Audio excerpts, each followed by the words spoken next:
Hello and welcome to Clear Waters. Tonight, God exists versus God must exist. Clear Waters, that sounds like the same thing. Sounds like it. Totally different things. There's a world of difference between these two statements. God exists versus God must exist. Or maybe I'm wrong. Maybe they mean the same thing. So let's do this presentation and then we go into the chats and receive calls. Open the call lines. Welcome, Agent Wolf. Welcome to the live stream. I'm gonna check my audio and receive calls. Open the call lines. Welcome. That was good. Excuse me, and the Discord is up and running. Yesterday, we have a few technical problems with the Discord. If you missed yesterday's live stream, it was a bit heated. But I think we got a little bit of value. Great conversations with great people. That was really nice. I enjoyed those conversations from yesterday. So, if you allow me, I can hear myself better. So let's lower the volume and let's jump into this presentation because I don't know about you, but this conversation about invisible entities, gods, spirits, seems to me that if we clarify some things about these beliefs and these gods, maybe there's something positive, something of value for humanity. Because if you don't know me, after all these videos that I have made, all these live streams, all these conversations with believers and not believers, my view hasn't changed. I think that still today, believing in gods is problematic for humanity. So I think that by having these conversations, it is my view that we can improve this world. Let's clarify things. So let's jump into this short presentation about what could be the difference between someone claiming that God exists versus God must exist. So let's lower that volume and let's go to the first scene. This is the claim.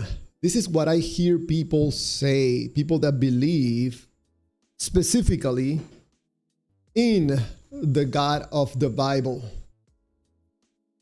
Oh, sorry. So God exists independent of whether you believe it or not. And how many times have I heard that? Javier, I don't care what you think. I don't care. God exists if you believe it or not. God exists independent of what you think. Oh, really? I don't think so. So I'm going to go farther than just providing my opinion. Why do I say that? So let's see how I think believers conclude that God exists. Let's analyze the information. For anybody that thinks that I'm wrong, please, this is a live stream, okay? I'm here, I'm live. You can contact me via the chat if you're a little bit, uncomfortable with having voice conversations, or you prefer, you can call me to the Discord link at the bottom of the image of the screen, also on the chats. So how do believers conclude that God exists? These are the things that I hear all the time. Number one, logic. Yep. You're not gonna change that, Javier. There's things in this universe, in these creations that just are. You cannot change them. 1 plus 1 is 2 anywhere. Has always been, is not going to change. So that's how some people are able to conclude that God is real. God exists. Number 2, prophecy. Yesterday we had a caller that was saying that prophecy for him was doing the trick. That the God must be real. God exists. Because prophecy. Who else is going to be able to give prophecy?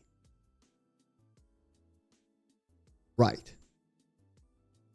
Number 3. Yes, believe it or not, people are going to mention the Bible. The book. Oh, I'm sorry. The Word of God. Yeah, they're going to mention the Bible as the reason why they know that God exists. Wow. Number 4, the laws of nature. There are things that they just work because God created them like that, and you're not going to change them. These laws do not care about your beliefs or your views. Number 5, first uncaused cause. And first time I heard that, I'm like,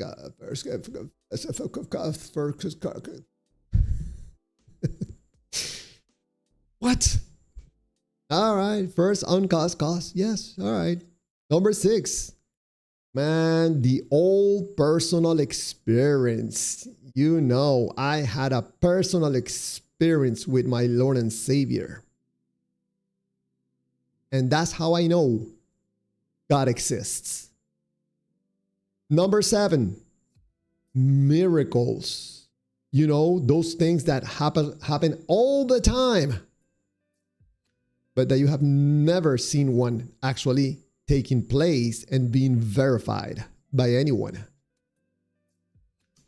The old, someone gets off the wheelchair or something like that. No. But miracles, that's how some people know that God exists. And number 8, among others, testimonies. My neighbor told me that he had a personal experience with the Lord, and that's how I know that God exists. Yep, that's how I know God exists. So, God exists or God must exist. Let me ask you something. Which of this that I just mentioned above can connect you to the God of the Bible without relying on information from other people?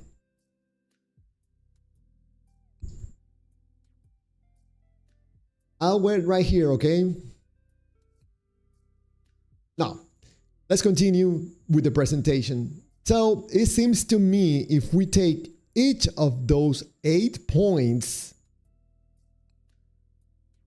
I think if we do some digging, we're going to find out that all this information is coming from other people. No clear waters, no stinky waters. Wait a second. How about my personal experience? What does it have to do with another person? You're very smart. You got me, man. You got me. But wait a second. How do you know that you had a personal experience with the God of the Bible? Well, because he talked to me. How did he talk to you exactly? Well, there's a verse in the Bible that was for me. Oh, okay. All right. So, you're getting your references from other people. And that's how you know that you had a personal experience with the God of the Bible. I could be wrong about this, and I'm open to discussions and conversations. It seems to me that all these supposedly ways believers conclude that God exists is dependent on information being provided by other people, not by God. Which of these can connect you to the God of the Bible without relying on information from other people? In my view, not a single one of them. So, a believer could say the following: God inspires certain people to deliver this message to the world through the Bible. And that's how I know that the Bible is the Word of God.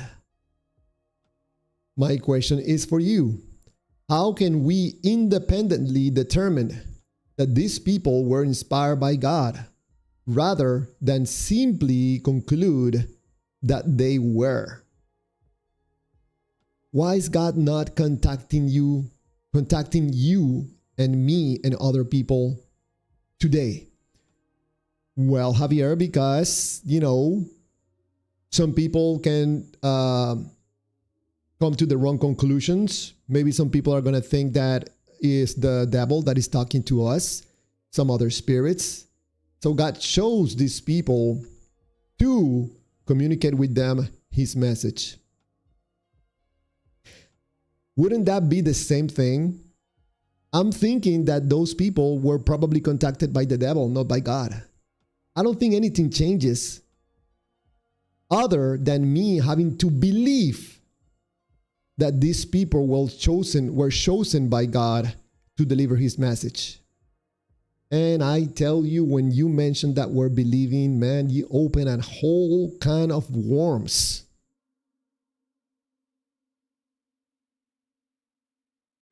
So, what is my observation, my view about this topic that God exists versus God must exist? I tell you right now. The claim seems to be a biased intellectualization of a conclusion based on data provided by others. Let's let that sink in a little bit before I continue. If you allow me to repeat that, because my tongue gets stuck a little bit. The claim that God exists seems to be a biased intellectualization of a conclusion based on data provided by others. God exists independently of what you think. That sounds very intellectual. Wow. But it seems to be a conclusion based on what other people are telling you. I find that problematic. For the believer, the promises and offerings attributed to God can provide comfort, hope, and meaning in your life. The believer might then interpret available data in ways that align with those feelings, reinforcing and validating the conclusion and, in turn, the emotional benefits associated with it. Finding or demonstrating God might not be necessary for the believer, because the emotional rewards associated with believing in God is already being achieved or is working toward achievement, regardless of whether God actually exists. In other words, God exists is unimportant. Is getting to those emotional rewards that you get from believing. This is problematic. Because when someone tells me, yeah, independently of what you think of your God exists, I think you're trying to intellectually obfuscate something else. I think this is not about a God. I think this is about a believer and his mind and his feelings and the action he's taking, trying to get emotional benefits from some data. No God involved. So, does God exist? I don't know. I don't know. God must exist? I don't think so. I don't think that is the optimal goal of the believer. It's the feeling that you get from believing, not the God. So that's my tiny, humble presentation about this problematic of believing in invisible beings. Let's open the phone lines and let's look at the chats for people that want to engage in conversations and have questions or probably wants to push back on what I'm saying. I'm open to it. I could be wrong. So if you want to tell me something, if you don't mind me asking questions, yeah, by all means, call me or ask me questions through the chats. All right. Let's open those phone lines. Hersey98, welcome to the live stream. Hersey98. Hersey98 writes, faith is complete trust, confidence, or belief in something or someone, often held without needing physical proof. Sounds to me, Hersey98, that as long as you feel good, you don't need anything else. That is faith. It feels good. You have meaning in your life. I don't need the God. I'm fine with it.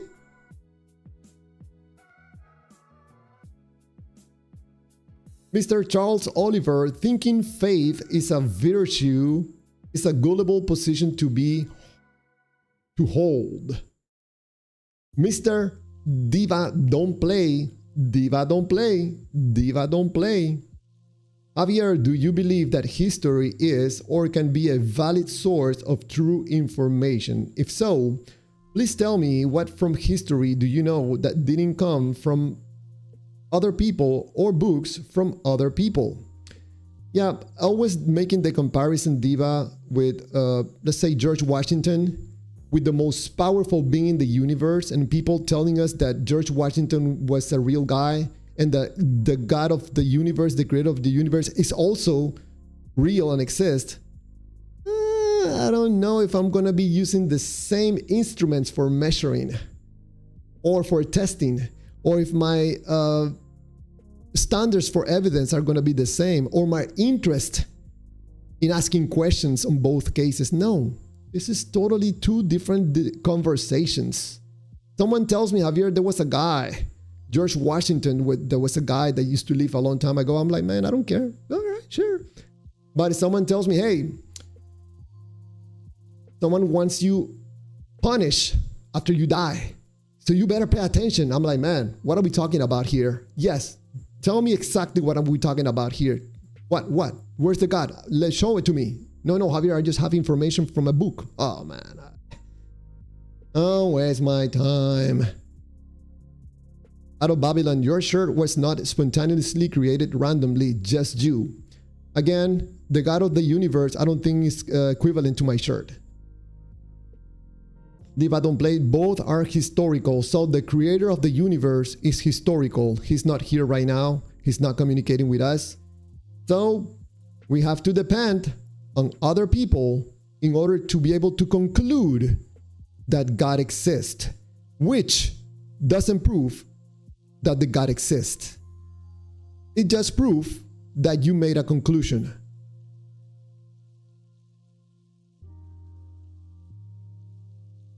All right, Cornelius. There are different base systems. 1 + 1 in binary equals 1, 0. Interesting. DMF. So no one of these prove any God. Yeah, but for some believers, it makes it for them. Yeah, the 500 witnesses, I believe. I believe them. Never was one. Born into it is mysteriously not in the list. Yeah, I mentioned that there are more, so I just made it into 8. There's many more. Some people say that a bird that was singing in their window, it's God talking to them. So there are many more.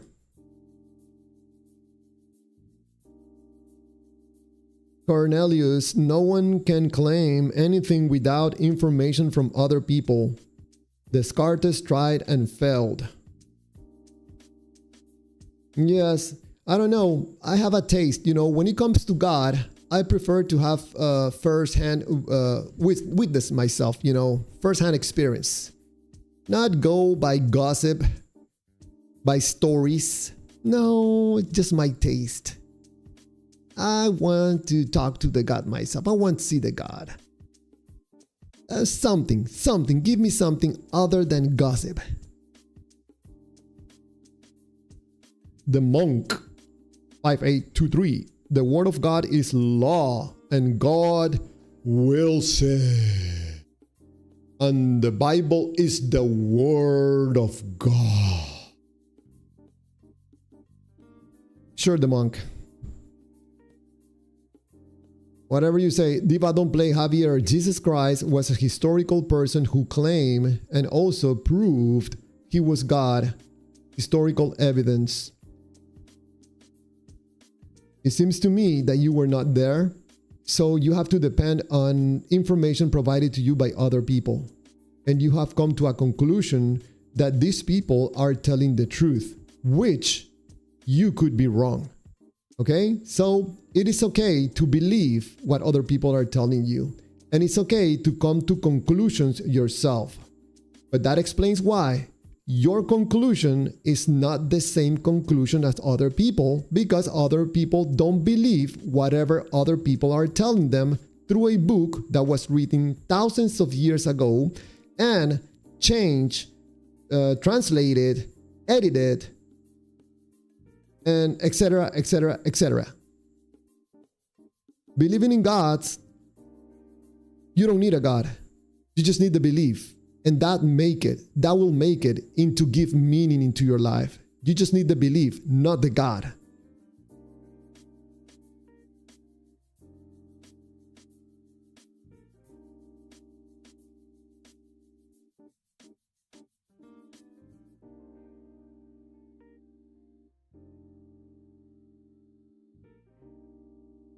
Cornelius, as an atheist, these are bad arguments. I don't know if bad arguments in a good or bad way. You are protected. I love this channel. I love the truth. One thing I dislike is social norms or group thinking. You are protected. Thank you so much for being here. I guess you're not into group thinking. I find it that good for humanity or beneficial for humanity. And for yourself, of course. Out of Babylon, that's the point. Your shirt and your shoes did not randomly make themselves. Yet the universe somehow looks up apps, spits us out. I have no idea what you're talking about, out of Babylon. What does that have to do with proving that God is real and exists? Antom X, welcome to the live stream. Much of what we know about history has nothing to do with tales that humans have told each other. We have gone out and found archaeology. We have sequenced genomes and mapped out migration patterns and timelines. Diva, don't play. Javier, people today with AI and camera tricks can make you see or think something is real that actually isn't right. So lots of trustworthy eyewitnesses' testimony is very good evidence to most people. Well, Diva, I think we can apply the same thing to people thousands of years ago. Maybe they were not using AI, but they were using other tricks to fool people into thinking that a person was walking on water and resurrected 3 days later. So, That's a good example. Thank you. We can apply it to the times of people when they were creating thousands of gods, just like the God of the Bible. Mr. Oh Boy, welcome to the channel. Welcome to the live stream. Did Jesus actually even exist? I still could never feel certain of historical Jesus. Just like, I don't know, thousands and thousands of people, maybe millions. Hosea live. I used to be an atheist, and I now follow other people and jump into group thinking. I'm just kidding. I'm making that up. Hosea live. I used to be an atheist, and I had a near-death experience. And when you are on your deathbed, you somehow believe that there is a God. And as I was crying out for God to save me, He answered me, and I had a face. So it sounds to me that you had a change of heart, and you decided to make sense of something in your life that wasn't making sense. And you chose to use a God to provide that meaning to your life. That doesn't make the God real. It just tells that you are choosing to believe something that makes you feel good. If you ever have any information about a God, any God, please share it with us. Mr. Thomas Whitfield, welcome to the live stream.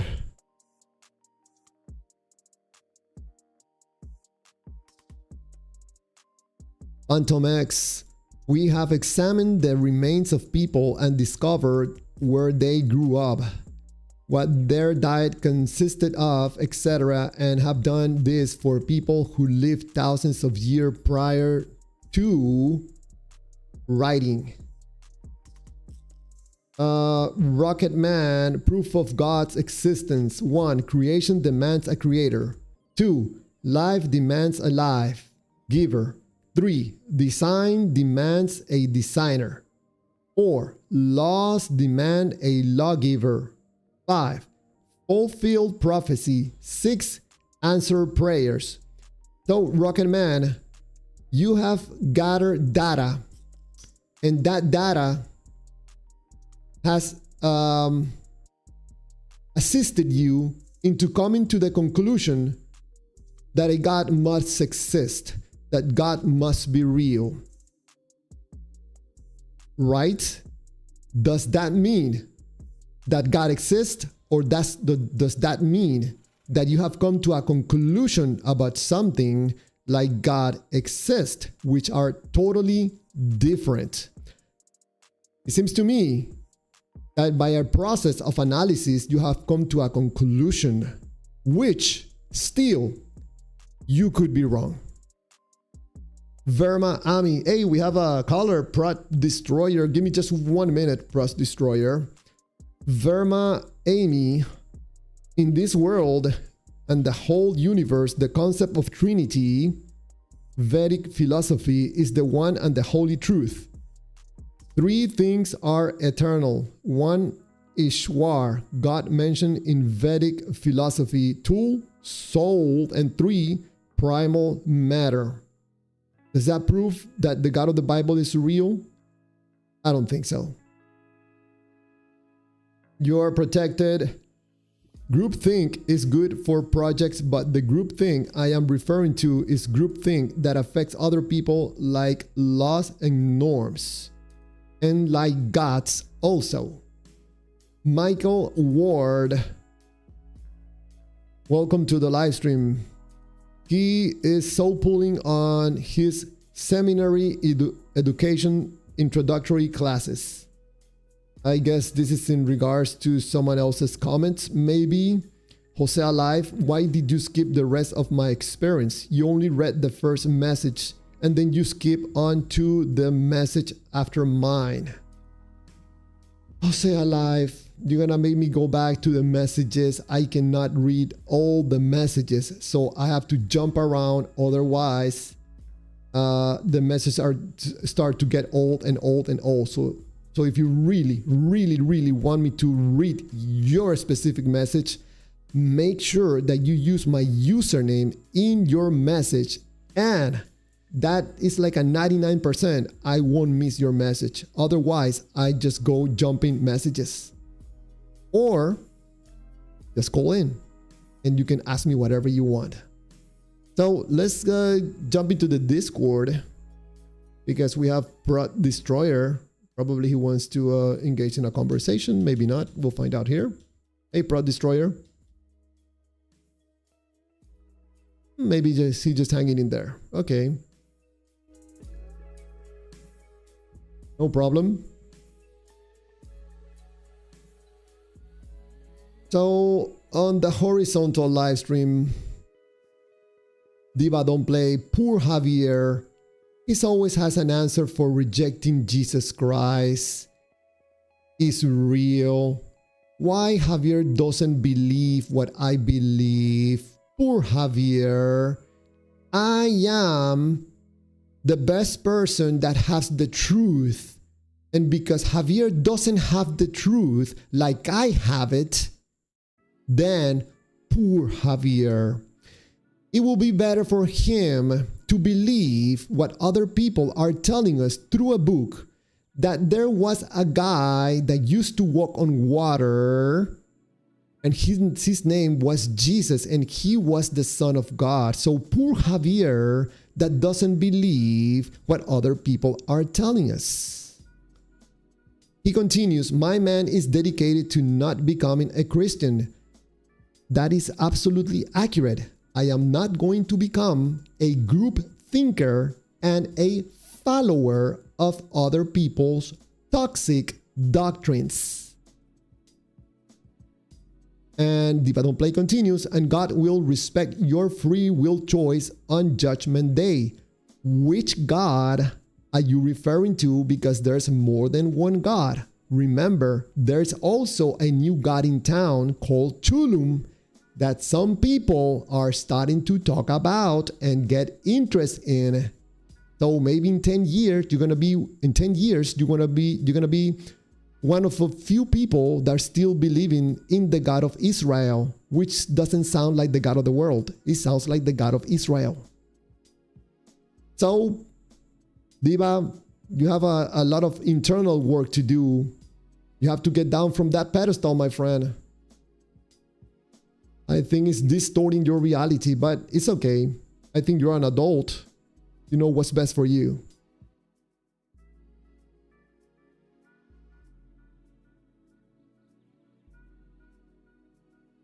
Jesse James, God has a God.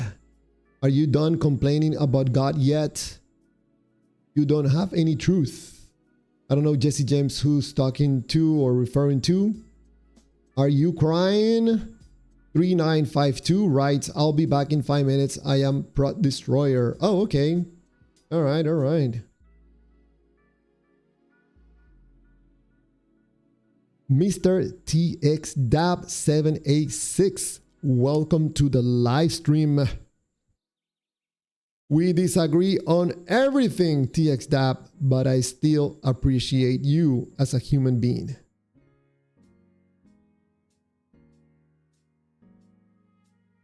I remember the times you used to just copy paste Bible verses. Now you engage in conversations, you present your views, you push back.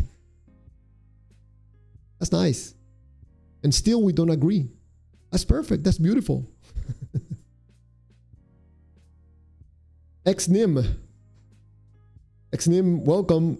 You write, the God in the Bible says to kill all people, women and children.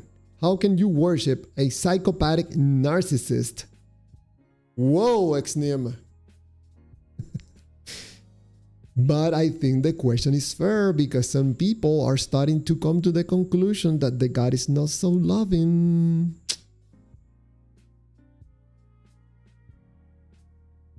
Michael Edward writes, God doesn't must exist.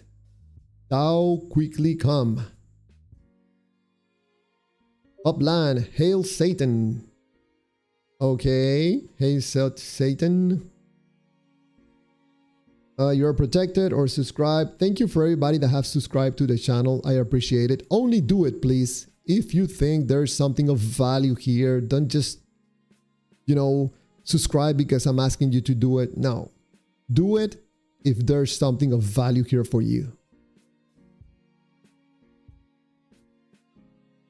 Mask Truth 999 writes, it's not even a subject of debate for me. God is, period. I agree with you. I totally agree with you, my friend. Nothing to talk about. God is real.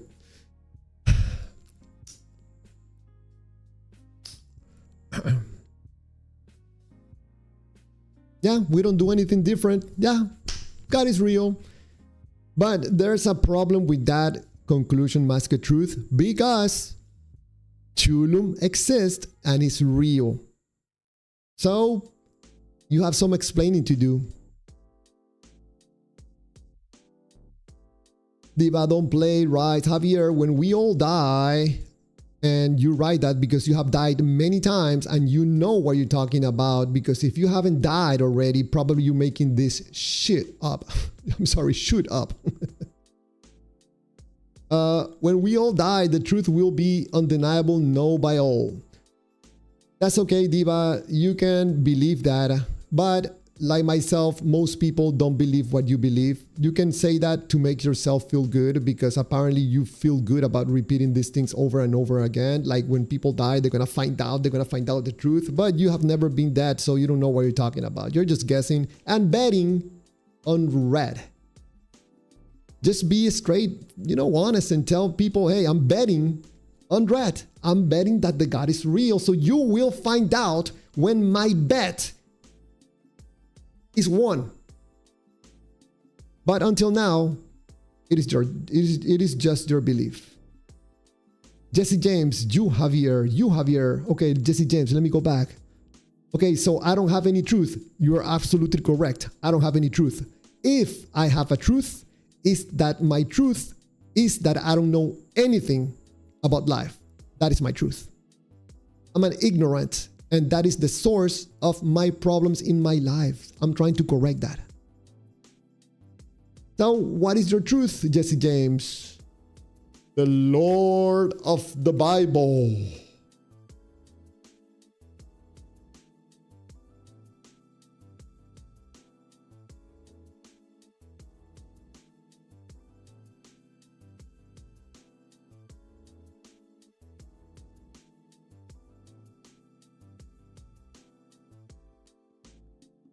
Rocket Man, right. And my conclusion is you engage in double talk when you're faced with arguments that you cannot successfully counter. I don't know if Rocket Man is talking to me or talking to someone else. I don't know. Sometimes it's hard for me to follow a conversation among all the messages. I'm not doing this on purpose. If you think I missed one of your questions, copy, paste it. Send it back, but with my username. That way I won't miss it because I can see it in orange, big words among all the messages. I like to read all the messages, but sometimes people write very fast and the messages start going. And I'm reading messages from 10 minutes ago. So I have to jump the messages.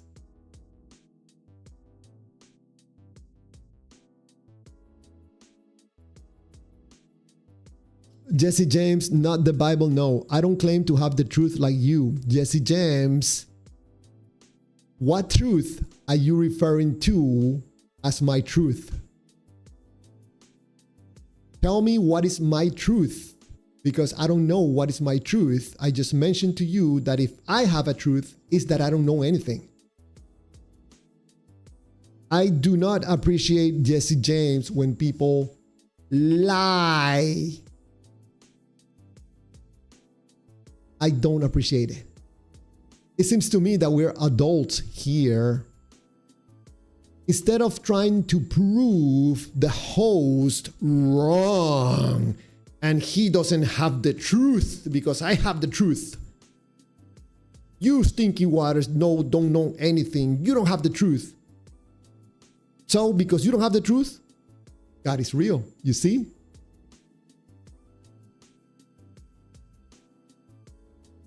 Don't lie. Please don't lie. I'm not perfect, but, you know, I try to avoid it.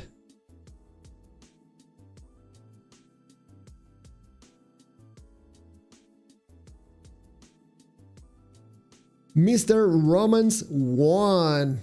How about Nepal and you don't think Christ is returning? This is just the beginning. Romans 1. First of all, for all those people that die, you know, in Nepal, all those families, man, I feel very bad for them. Hopefully they, you know, I mean, they continue in life and I don't know, I wish for them the best. But I don't think that by trying to talk about your beliefs about one of these currently available popular gods and trying to make it something negative that happened in this world and associate it with the God that you believe is real, I don't think it's good for you or anybody, like your family, your country, and this world. It seems to me that every time someone talks about the God and something negative happens, you better pay attention to God because that can happen to you. No. That's why Romans 1, I don't like to be involved in this violence from God. You know, I don't believe, I'm not involved in group thinking. I'm not involved in toxic doctrines of fear, like the God of the Bible. No, thank you. No, thank you. I think we can solve things in a better way. How about those people move to higher grounds or other areas where there are no floods? You see, fix it without a God. No need for fear, no need for threats. Because when you believe in one of these gods, apparently you like threatening people because you know down in your heart that this belief in God has nothing to do about believing in gods. You know that this is a game about controlling people by fear and love. That's it. There's nothing else. Believing in gods, you don't need a God. You just need you and your beliefs. Period. Your feelings.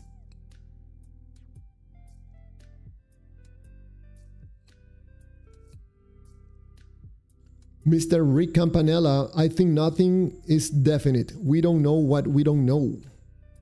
Yeah, I kind of agree with you, yes. JD Advance, welcome to the live stream. At Romans 1, or it's trash and plagiarism.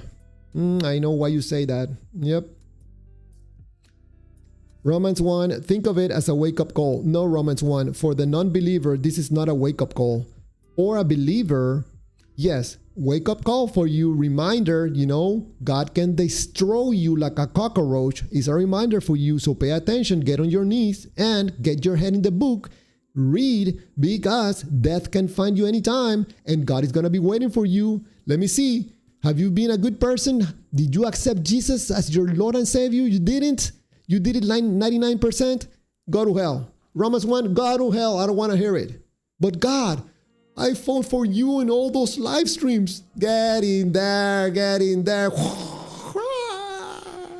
There goes Romans 1. All that defending the violent God for nothing. End up being tortured himself. Because your heart was not pure. It was 99% pure, but God wants 100% pure, not 99.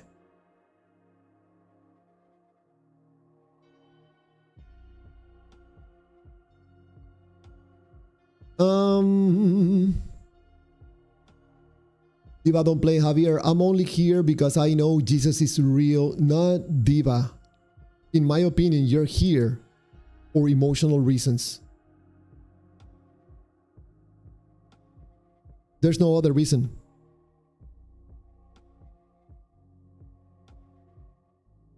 Jesus is real for you.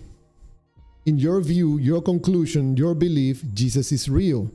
That doesn't mean that Jesus is real. No matter how many times you repeat that and how many times you write it, you can even repeat it in capital letters and copy paste it 1,000 times. It's not going to make Jesus real. Just for you, it's okay. Jesus is real for you. Diva, don't play, continue. Mine in time, personal experience. I'm just here to share the good news. You're not here to share any good news. You're here because of ego reasons. You're doing this for yourself, not for God.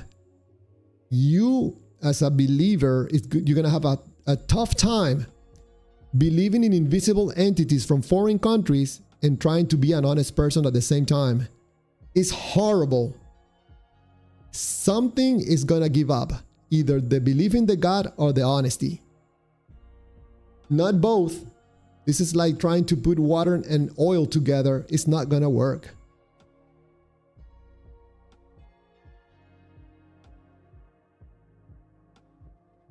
Amen. Hey, Prod Destroyer, you there?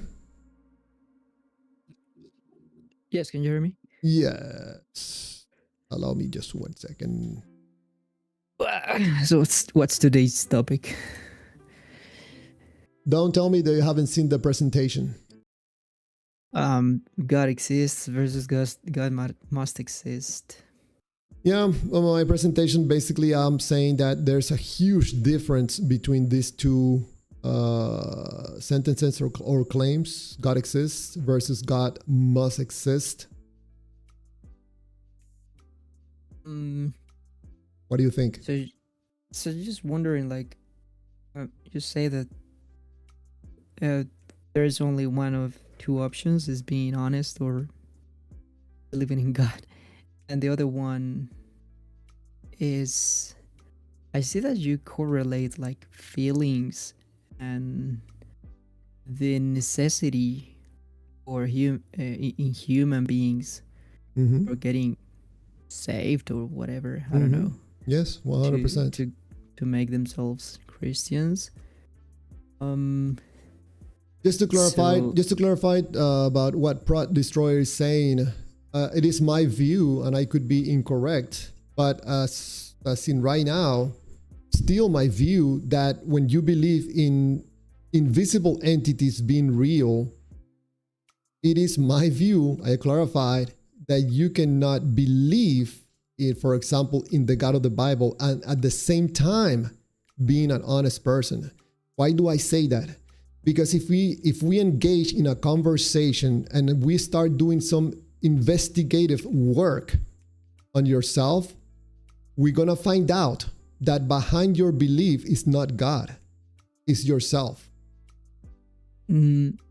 Investigating from where exactly? Asking questions, what motivates you to believe that an invisible entity is real? So my own answers will be the source of truth? Like, for example? No, is that what you're saying? Like, I should investigate only through questioning me and providing answers to those questions to me? Yes, I think that the answer to the belief in God is not in God, it's in the believer. So if we ask questions to the believer, we will find out why the believer is believing. Like what question? Or what were the questions that you made to yourself in order to reject God existence? For example, I stopped asking my question, is God real or not? And the question that I used was, why am I trying to decide if a God is real or not? Why am I asking myself this question? What's going on in my life that I need to believe that a God is real? And I brought it back to earth instead of being on the esoterics. And I understood that my life and my feelings, because were not resolved, I was trying to look for explanations outside of the world because nothing on this earth was making sense to me. So my belief was not about God. My belief was about my problems with my feelings, not with a God. And now the world makes sense to you? No, it doesn't. Honesty doesn't guarantee happiness or clarification about life. I don't know where I come from. I don't know what happens to me when I die. It feels horrible. Now, when I used to believe in God, these things made sense God was going to wait for me. He was going to love me and protect me and give me eternal life. That made me feel good. I came to the understanding that when a God has emotional effects on myself, that's my signal that we're not talking about a real God. You should not be getting emotional rewards or fears from a God.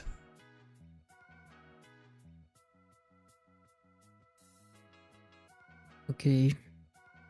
I'm just gathering like info. If Aaron wants to take the voice, he can. Yeah. Yeah, I'm not sure what the topic is right now. Aaron, I don't know if you noticed, sometimes I try to put the title of the topic of the live stream, sometimes for the people in the Discord to know, just in case, you don't have to. Yeah, I honestly don't remember. Is it something? Now I'm starting to remember. Is it something like God exists versus He must? Yes, God exists versus God must exist. Yeah. So what do you? What's the case you're trying to make?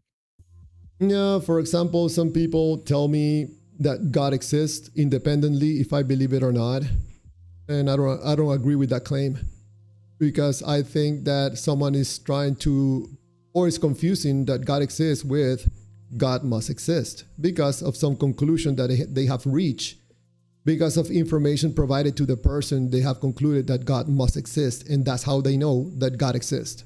They're not the same thing. Yeah.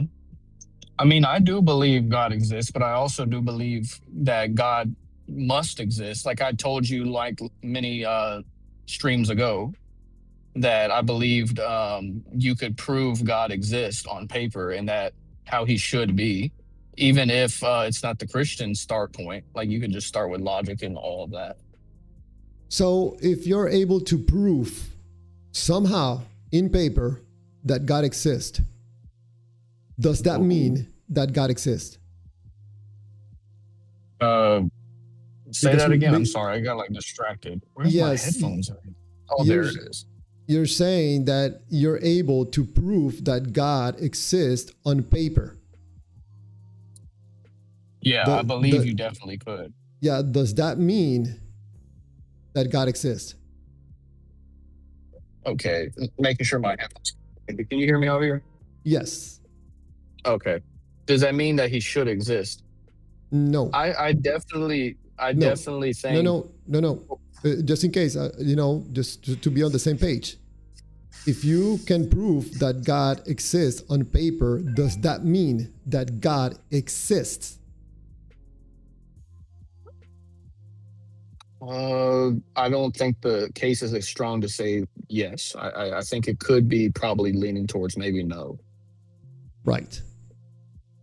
Although I still believe that, of course, that He does. And I believe that you could prove He should and that He could exist on paper. But to prove that He does exist, I mean, I can't grab Him and hand Him to you. I can't get His hand and put it in your hand. But definitely I would say that it is very, very illogical to say that God doesn't exist with certainty. That's why many atheists hate the title atheist. Even yourself, you wouldn't even want to call yourself atheist. You would say that you're open to it happening. You just don't think it's a Christian God. Right. So it's almost like even y'all know in your hearts that it's illogical for both ways to say with certainty.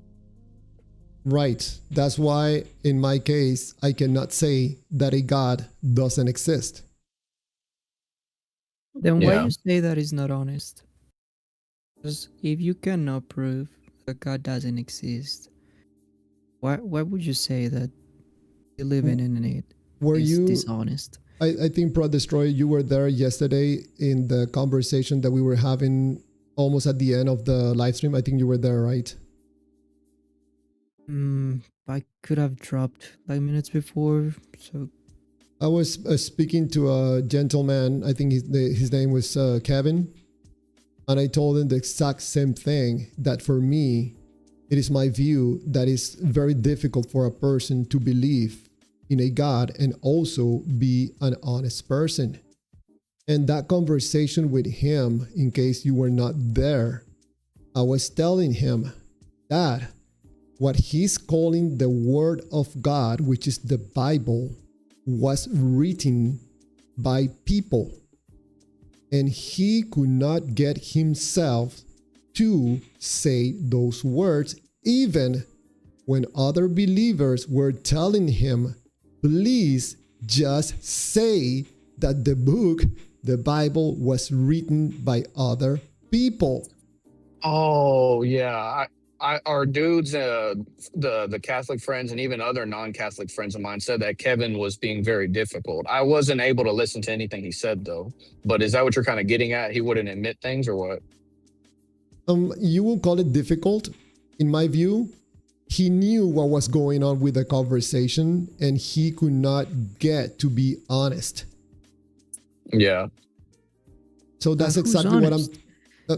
I'm sorry. Go I ahead. mean, many of us will tell you, of course, it was written by men, Mhm. but we no, none of us can be honest 100% in any of what we say always.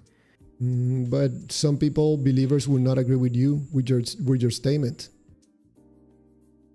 But some of them is not all of them. So which part do you think you're not being honest in relationship to God or your belief in God? Yes, there are things in the Bible That are problematic? no that that we would like to have the knowledge about. The same Bible says, like, in certain topics, just don't try to fight with God, or don't try to get into this because you're just human. But we still try to do these reasonings over certain things on the Bible to try to fulfill, because at the end it's just lack of faith. Not that we don't have it, but it's not completed. So we always want to try to understand more and more about him, and what you end up with is, I'm just a human and he's a God, and there will be things that I won't be able to understand. So this, if you allow me to say something about that, when I started losing my faith, that conversation that you just mentioned right there, I had it with myself. But for the first time, after having that conversation several times with myself, I'm like, man, I'm just a human being. What can I compare myself to God? I'm like, wait a second. I'm asking questions. And it seems to me that the answers don't make sense to me. So is it me that I'm just having a mundane mind, or I'm just trying to be honest with myself? Because the reason I'm believing in God, even though there's many things that I do not understand, I'm bypassing those understanding and allowing myself to feel something good about God in order for me to continue believing. That's not being honest. but is there something that you believe on? What do you mean? Is there anything you believe in, like, this is true, I don't know, 1 + 1 is certainly 2? Is there anything you consider the truth? Is there any Okay. concept? Yes. Or not? Are you talking about things in life, like we deal with life every day? Or are you talking about invisible entities, esoteric, something that is invisible? Well, something that is invisible. Invisible is a really narrow word, because there are many things invisible that exist. But yes, we believe in an invisible being, but I mean something that you believe that is truth, and that you feel that you can prove it, like not like saying it's true that I woke up this morning or something like that, but like a concept, like something that will never stop being truth, or that would always be provable. But to try to answer your question, it's not like I wake up in the morning, I'm like, I need to know the truth. Because even if I want to know the truth, I have to ask myself, why do I want to know the truth? What's going on in my life? Am I feeling lonely? Am I feeling like anxious about my death? Is this something that I have to talk to myself and try to understand my livelihood, my humanity? Or do I want to resolve this with something external of myself, like a God or something outside to try to give meaning to my life? What's going on? I have to look around in my life to my family. What's going on? Am I not satisfied with my job? Am I not satisfied with life? Have I taken wrong decisions? Why do I feel this anxiety in my chest? Am I trying to find solutions external from myself in order to make myself feel good? Maybe do I need some powerful entity like a creator of the universe to make myself feel good, to give meaning to my life? So even if a person is trying to find truth, what is your motivation? Probably something very, very earthly, not something cosmic or esoteric. You know what I mean? So, and just to add to that, Destroyer, I think that there's a possibility that there's something or someone or someone's or group of something that has some intelligence. Why do I say that? Because of how we operate as human beings. I look at my eye, how it adjusts to light automatically. I don't have to do anything. My digestion is automatically. Something in my system is trying to keep me alive at all times, trying to keep me healthy for a reason, for a purpose. So yeah, I don't think this is by accident, but going from those thoughts to coming to the conclusion that there's an invisible entity from Israel that wants to have a relationship with me, what in the world? It seems to me that if I come to that conclusion based on my views about there's some intelligence in my body, in people's bodies, to coming to a conclusion that this entity or entities want to have a relationship with me, sounds to me that I'm very involved emotionally in my conclusions, which could take me to being absolutely and completely wrong about life. And what is this sense? What would you say is life having sense? Having sense in life? Yes. And that's a really good question. What I have been able to be aware around me and in myself to have something of value is apart from myself, my body, and try to live my life is my family, my loved ones. There's value in my sons looking at me or calling me daddy. There's value, and there's no God involved in that. Because the moment I start associating God with these things, I run the risk of explaining things in the wrong way based on what someone else told me who God is. I don't accept someone else's explanation of who God is because they could be absolutely wrong. Because by the time this book was written, people were inventing God's right and left. And how do you know that your daughter and your family don't have anything to do with God? I don't know. I don't know if they do.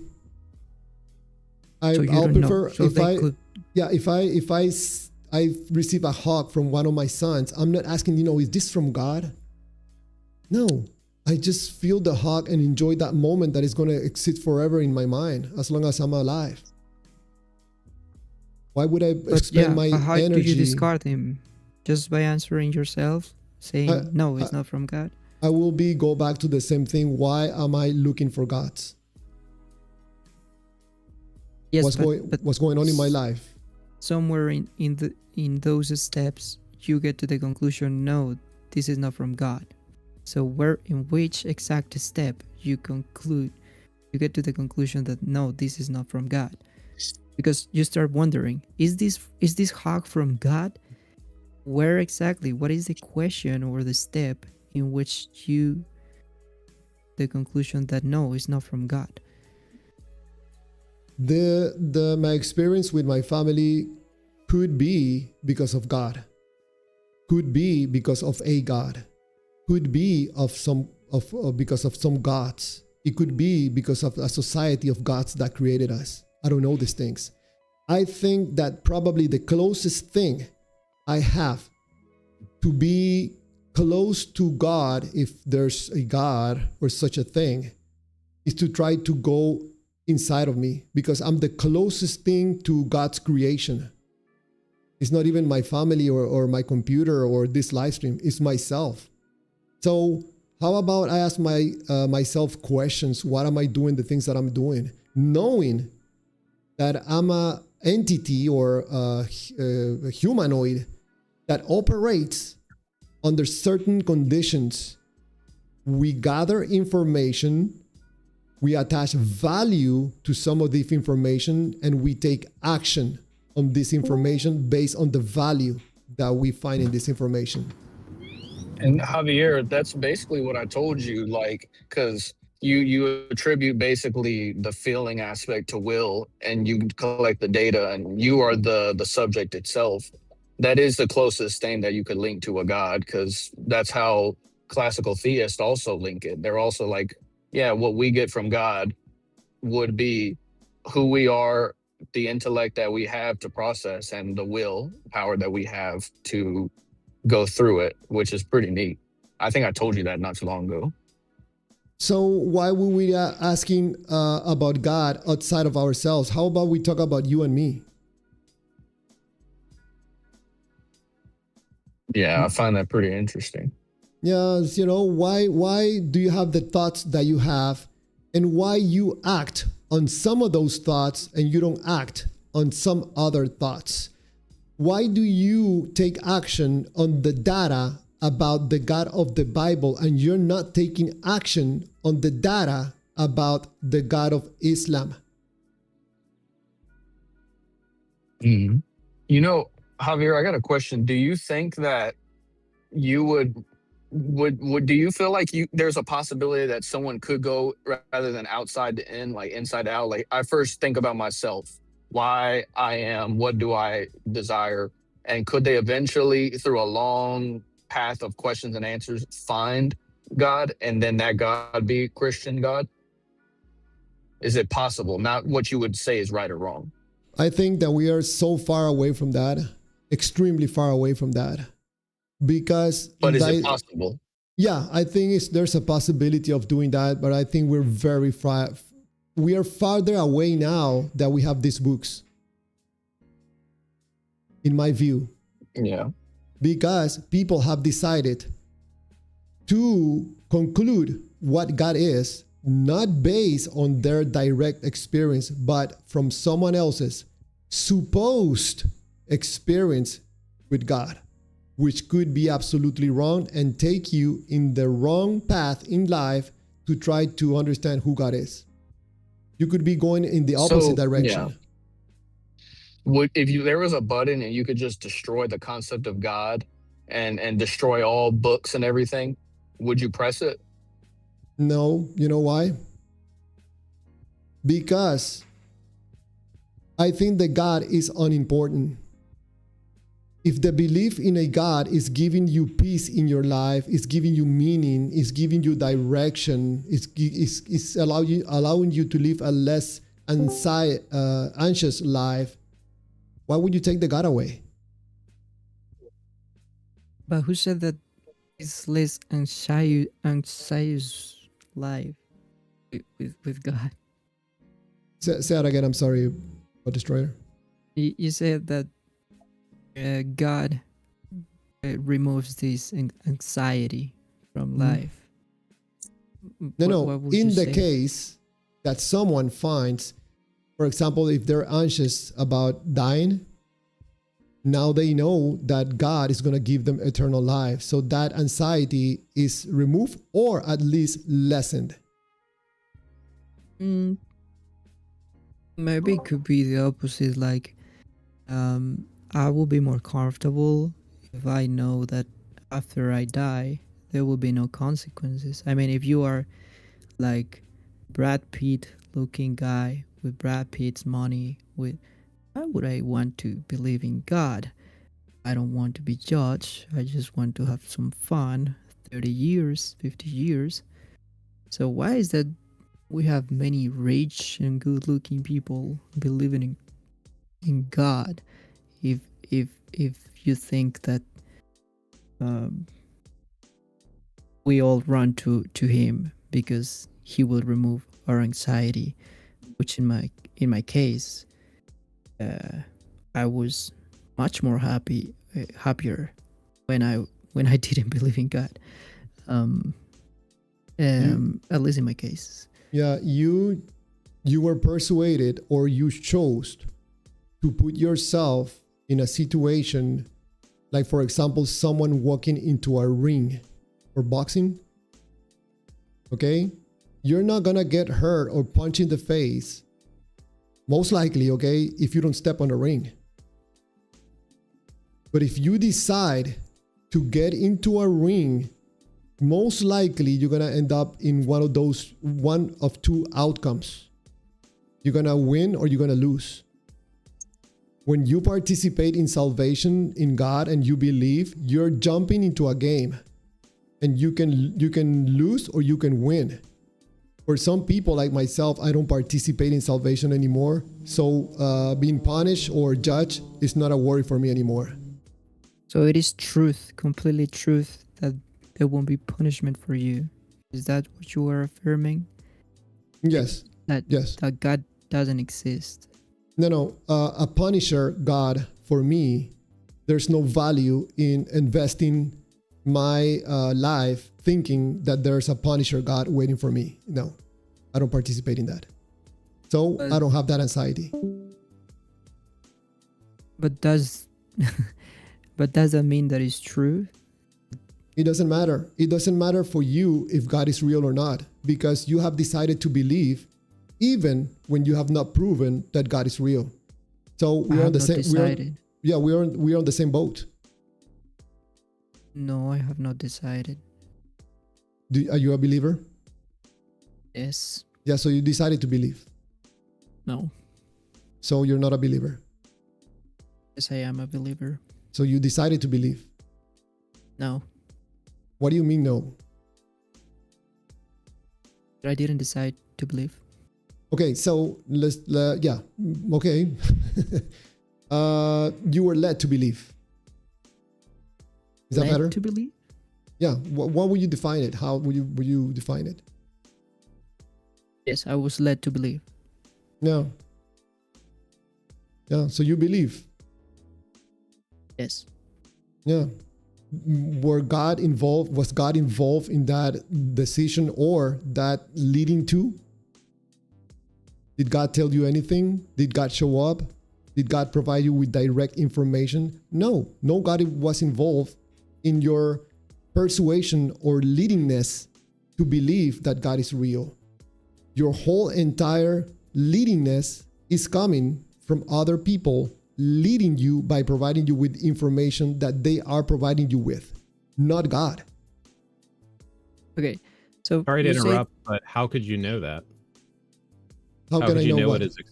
How could you know what his experiences were if God had talked to him or not, or interacted with him in any way? Isn't that kind of making an assumption? Yeah, so I think Blaze, welcome to the live stream, and thank you for calling in. You know, if someone tells me, Javier, but you're wrong, because God spoke to me directly, I apologize, and I will tell the person, okay, could you please tell me when was this and what did God tell you? And we engage in a conversation. So this had happened before. Some people told me, Javier, you're incorrect. God spoke to me. And when I say I apologize, I'm sorry, I didn't know. So what did God tell you? Well, God told me that he loves me. I'm like, oh, okay. Some other people tell me, yeah, God spoke to me through a Bible verse. I'm like, no. What I mean is like God contacted you directly and gave you something, you know, like a word directly. You heard his voice, you saw something, and then I always find out that it's not the case. I think it could. I'm sorry. Go ahead, Hammer. Oh no! I had one question only, and it was related to the transfer of information. It's Hammer Faretics, Javier. It's good to see you again. Nice to see you. So the question is about the transfer of information between intermediaries. So obviously, you wouldn't say that one needs to hear the theory of relativity from Einstein directly. Otherwise, you know, if you're hearing it from intermediaries like scientists or professors, it's invalid, right? I mean, in some of these theories can't be tested. So why would you raise this burden of proof for the Christian view or a believer, a theist's view, as opposed to a scientific view, when some of those theories have not yet been tested and we don't even have the capability to test them? Okay, so stop me, okay, at any moment if you think this is a bad example. Someone tells me that, I don't know, Lincoln or George Washington was a person, and they're trying to convince me. I'm like, man, you know what? Yeah, maybe Lincoln was a real person, or George Washington, maybe he was real. Do you have pictures or something? You know, documents? Maybe I believe, I don't. It doesn't change anything. Now, you're gonna tell me that there's an invisible entity that created the universe, and the same entity wants to have a relationship with us. And not only that, he's gonna punish us if we don't believe in him and love him. I'm like, man, we better sit down and you better show me something about this invisible entity. And we're gonna sit down on a table and you're gonna drop a book. You're gonna drop some information that you're getting from other people. You're gonna bring me some other people that are gonna tell us testimonies. So I think at the end of the night, after getting all this information, we can agree that you're not providing me anything directly from God, but you're providing me with information that other people are telling you about a God. In my case, as a preference, when it comes to God, I don't like to go by testimonies from other people or from second or third hand testimonies. When it comes to God, I prefer to have something closer to the God and not closer to the people that are telling me about a God, because they could be lying or being absolutely wrong. And what will be closer to the God? I think for myself, whatever for you will be closer to proof that Allah is real, or Chulum is real, or Zeus is real. What would make it for you? No. I'm asking you. Yeah. What will be that event that would prove it for you? But I'm not claiming that there's a God. If you allow me, if you allow me to just try to answer your question, just because I don't like for people to tell me, okay, you're not answering. Okay, I think that someone, I don't know, it comes in the news. There's a guy that is walking through hospitals, and every time that person touches someone on the head, they get healed. So he has healed 1,500 people. Someone stops and asks him, hey, what are you doing? How are you doing this? You're healing people right and left. Well, God told me how to do it. I can tell you how to do it too. Man, I'm going to listen. I'm not going to jump to a conclusion. Yeah, there's God. But that will be closer for me, something about God, something spectacular, something, really, really fantastic, something wonderful. Man, I think I better go that way, and not the way of the God telling me from the book that was written 2,000 years ago with the 500 witnesses that there's a God. So I'm going to listen to this guy better. And I could be wrong still. I'm not going to jump to conclusions. I actually think that's a very positive way to look at it, to want to have firsthand experience. And I think that ultimately, for a lot of religions, not all, and it depends on the person, that's ultimately what they're trying to provide, is the actual firsthand experience. Because if you're not experiencing it, you're right, you're just listening. But there's a few things that you had stated that I'm kind of curious about. One of the things, and let's pause one at a time so we don't overwhelm. Sure. One of the statements that you had made is that you said that a deity or a god that would punish you. I'm curious where that context comes from, first of all. Yeah, for the God of the Bible that we're going to be judged after we die. It could be a God that is going to punish us, because in my view, if God created a special place for us to be separated from him and not be able to come back, I think he had to create this place for us to be able to be there. But it is there. Sure, but as I understand it, so this is from my perspective, from my readings, is what you're referring to, which many Christians refer to as hell, is a choice. It was basically God does not force you to be with him if you choose not to. So it's the free will. It's the choice for you can have communion or not have communion and not have it forced on you. So at least it gives you a place for your immortal soul within the view of Christianity to still exist and not be forced to be in a position you don't want to be in. To me, that feels less like a punishment and more like the opportunity. Like, hey, you can come into my house, but if you don't want to live in my house, you can go ahead and stay out in the woods. It's going to be harsher in the woods, but that's your choice. You can come through the door or not. And it's freely, the door is open. So choosing not to walk in feels less punishment to me. And I think there's some nuances in there. For example, take Catholicism. Catholicism has stuff like purgatory, for example, and it specifically says inside of its catechism that even individuals who don't know of God, of themselves, or the gospel, that there's still a chance for them to be saved because they can still hear God and follow his way without being directly taught it. So it's more of, I know this is God, I know who God is, and I choose to reject what I know is true. It's more of a direct tossing out from the way I understand it. Well, I think that deviates a little bit from the main topic, but I don't mind at all, okay? In my view... My apologies. No worries. No big deal. It's a little bit, not too much. But Blaze, in my view, really with the God of the Bible, there's no really free will, okay? Because for me, a God that already knows what is the outcome of my choices, even before I was created, there's no choice. That will be my view. He knows everything. He knows the end. He knows the beginning. So he knows already if I'm saved or not. He knows already if I'm in hell already or not. So this thing about interacting with us and trying to guide us or, to take the right decision sounds to me, okay, respectfully sounds silly. It doesn't make sense that a God, all-knowing God, all omnipresent, all-knowing, omni-intelligent, will be wasting his time in interacting with someone that he already knows that we're at the end. Go ahead. And that's a valid point. And I know that I might have missed the beginning when you guys talked about the necessity of whether God exists and how he interacts with the causal chain.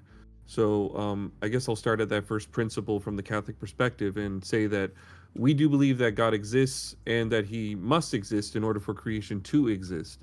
Meaning that while God is wholly transcendent from the created order, meaning everything that's here within chronological time, everything that's tangible, palpable, experienced by us as hylomorphic beings, being both body and spirit, he is also relatively immanent. Immanent meaning that he is within us because the love of his creation sustains us. Not that he's like in us in a monist way, right, where everything's flat, but there's a distinction between creation and the creator. So best example I can give you, Javier, is a man in the mirror, right? If you've ever stood in a mirror, you are apart from the mirror, right? You are not a part of the mirror. You can see the reflection, and the reflection exists because of you and because of your standing there. The minute you step away from the mirror, the reflection ceases to exist. Likewise, if God were to pull out from creation or to step away, he's not like a cold watchmaker. He would cease to exist. Now, talking about causality, right? What you were just saying with will, because even in the Bible itself, Javier, you touched on this actually beautifully, is that we are little g gods, right? It says it in scripture. In Psalms, it says, you are gods, sons of the Most High, all of you. And Jesus echoes this. And God in scripture actually has multiple reference, angels and demons, humans. There's only one capital G God, right, for us. But we are also gods because we bear his image. And because we bear his image, we can interact with the causal chain. So Christ, God, actually as a whole, is the primary causal agent. He caused everything. He started the chain. But primary causation doesn't mean omni-causation, meaning he didn't cause everything in the causal chain because we're all secondary causal agents. We have will, meaning we can make our choices. And just because one can see everything through omniscience doesn't mean that he is making choices for us, because he's given us the liberty with will to make choices. Now, he can choose to influence us in the causal chain because he's the primary cause. He can do whatever he wishes. But at the same time, he gives us the leeway to make our own choices, whether they're for the good or the bad. Like we were talking about with interpretation last night. You can come to your own conclusion because you have your own reason and will. It mirrors the creator, but is not the perfect mirror of the creator. We're not one with the creator in that sense. So we still have our own individuality and our own individual life experiences that have led us one way or another. You as a father, me as a father, we've come to different paths, but we share these similar experiences, but that doesn't mean that we all come away the same. So that's my TED talk for now. Sorry. Did I stay on topic at least? Yeah. Sure. Yeah. I don't know. Hopefully, Blaze, I touched a little bit on trying to respond to your question, but in regards to what you said, Hammer of Heretics, imagine yourself buying a lottery ticket for a $100 million lottery, and you go excited about going to buy that lottery ticket. There's excitement. There's a possibility that you win $100 million and you're able to help other people, your family, some poor people with that money. But let's say that you have some special power and you can see the future. Now you know that lottery ticket that you're going to buy, you already know that someone else wins the lottery and not yourself. The question is, are you going to be excited about buying a lottery ticket? I feel like that makes some assumptions about God. And what I mean by that is we're assuming that the logic for being able to know what's going to happen, what omniscience is based around the rules and laws and logic that we exist inside of, versus something that's incomprehensible, which many of the different faiths that look at a divine creator, divine source, look at this beyond time and space, because time and space was a creation of this greater being. So if we look within that context, if we do a comparison, like an analogy, if we think about like a computer programmer who writes an algorithm, the algorithm is very limited on what it can do based upon what's programmed, but it can also randomize and give the appearance of a choice, even though it's programmed in there. But the choices that come out of that algorithm are going to be slightly different each time. So it's kind of like if God understands the mechanics of how the world works, can see what's going to happen, even though there's an element of choice within it, which then brings up the question of what is free will to begin with. Just because we make choices that seem random that we can't see the outcome of. I mean, I guess the similar thing would be if somebody draws back on an arrow and fires it, you can pretty much assume where that arrow is going to land based upon where they're drawing and aiming. So if there is a bigger picture that's being seen by a being that is not limited by our perception, that being could see and know what's going to happen without controlling what's going to happen at the same time. And Blaze brings up a good point, because there is a distinction between chronological time, or chronos, which is created, and kairos, which is divine time, which is eternality, because everything that happens in the causal chain, God sees all at once, right? Whereas we see it in a linear fashion, and it's gradual, it's developmental. We see things as they happen. Right. So in terms of your actual question, would I be excited if I could suddenly see the future and would buy a lottery ticket knowing it was going to lose? No. A false association or false relation to God, who, while he is spoken of with human attributes, he does not have human attributes and does not see time in the way that we do as created beings. But I do see what you're trying to say, Javier. So in the case of buying a lottery ticket, he doesn't see your choice already. I mean, if you have this power that you can see the future, you know that you don't win the lottery, you're not going to buy the ticket. So I think we're making a simple human example. Now imagine the creator of the universe. How boring would it be to try to get you to take a decision where he already knows what is your decision? I mean, if God is not bound by time, how far in the future does he go? I mean, you're dead like 100,000 millions of years, you already compared to the knowledge of God. It sounds to me, even if I'm trying to understand this with my human mind, aren't you doing the same thing? Even your explanation about what God could be and how he thinks and how he operates, you're doing the same thing with your human mind, just like me. So you could be wrong just like me, because you're not getting any of this information that you're coming to a conclusion from God. You're getting this information from other people, which they also could be wrong. Actually, you could be totally wrong about who and what God is, because your conclusions are based on information that has been provided to you by other people, not by God. Even if you believe that the information that's being provided to you by other people was inspired by God, which also you could be wrong. So honestly, I think, sorry, go ahead. No, go ahead. I was going to say, honestly, I think that's a very valid argument and a way to look at it. However, I think there's some context to consider. First, I want to admit, yes, 100%, I could be wrong, and I know and acknowledge that. But if we were to go off of what was told to us or what we learned, one could argue that for everything that we know, including human speech. Yes. We're not born with the ability to speak the languages that we know. We're taught these languages. And sorry to interrupt you, and to be in agreement to your view, an atheist could also be wrong.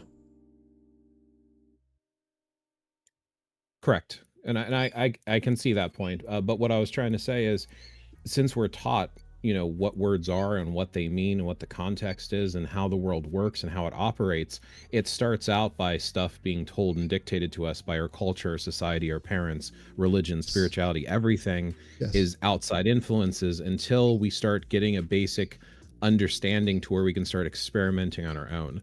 And that's the place I personally come from. Is I come from how can I weigh this so it logically makes sense to me?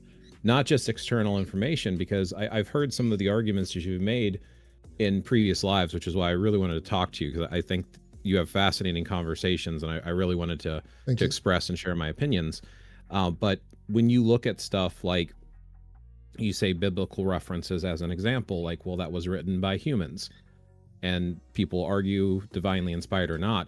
I kind of ignore the fact that, yeah, sure, it could have been written by humans, but what is the message ultimately? I kind of look for what I call universal truths.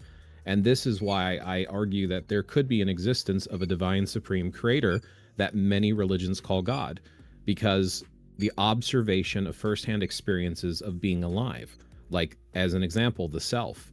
There is a author by the name of C.S. Lewis, and in one of his books, I believe there's a section called, let's see, the name of the book is called, I'm looking at my notes, Mere Christianity.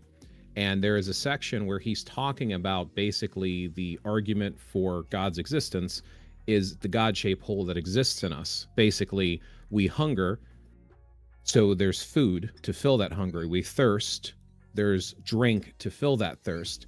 So the loneliness that we have, the relationship for existence of the universe itself, if that cannot be filled with inside of that yearning inside the natural world, it almost suggests that we were created for a world beyond this world.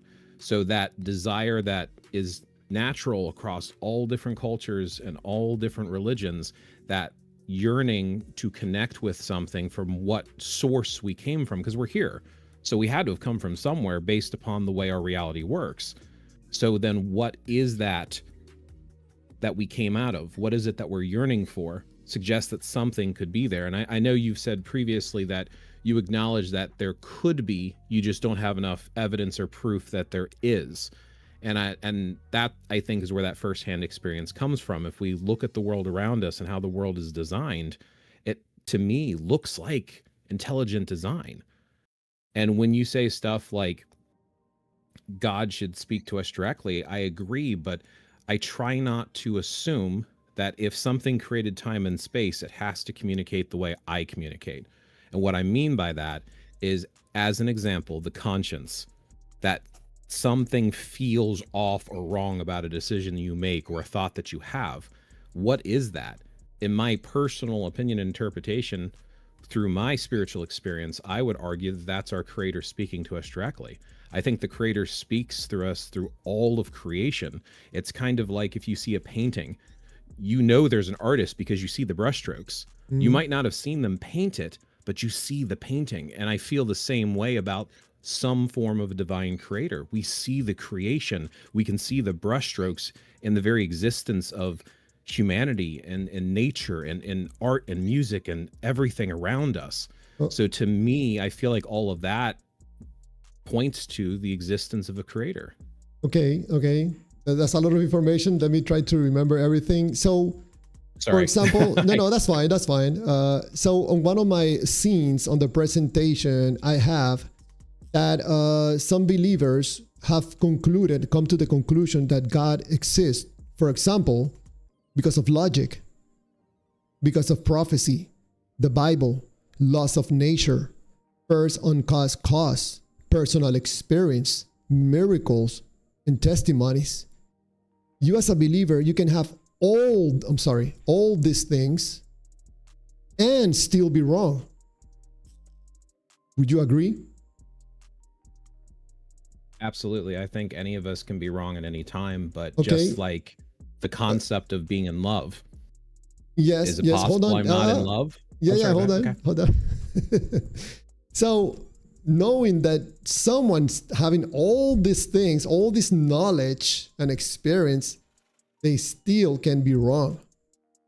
So, and same with the atheists, they can have all these explanations and, lack of evidence or whatever, and they still also can be wrong.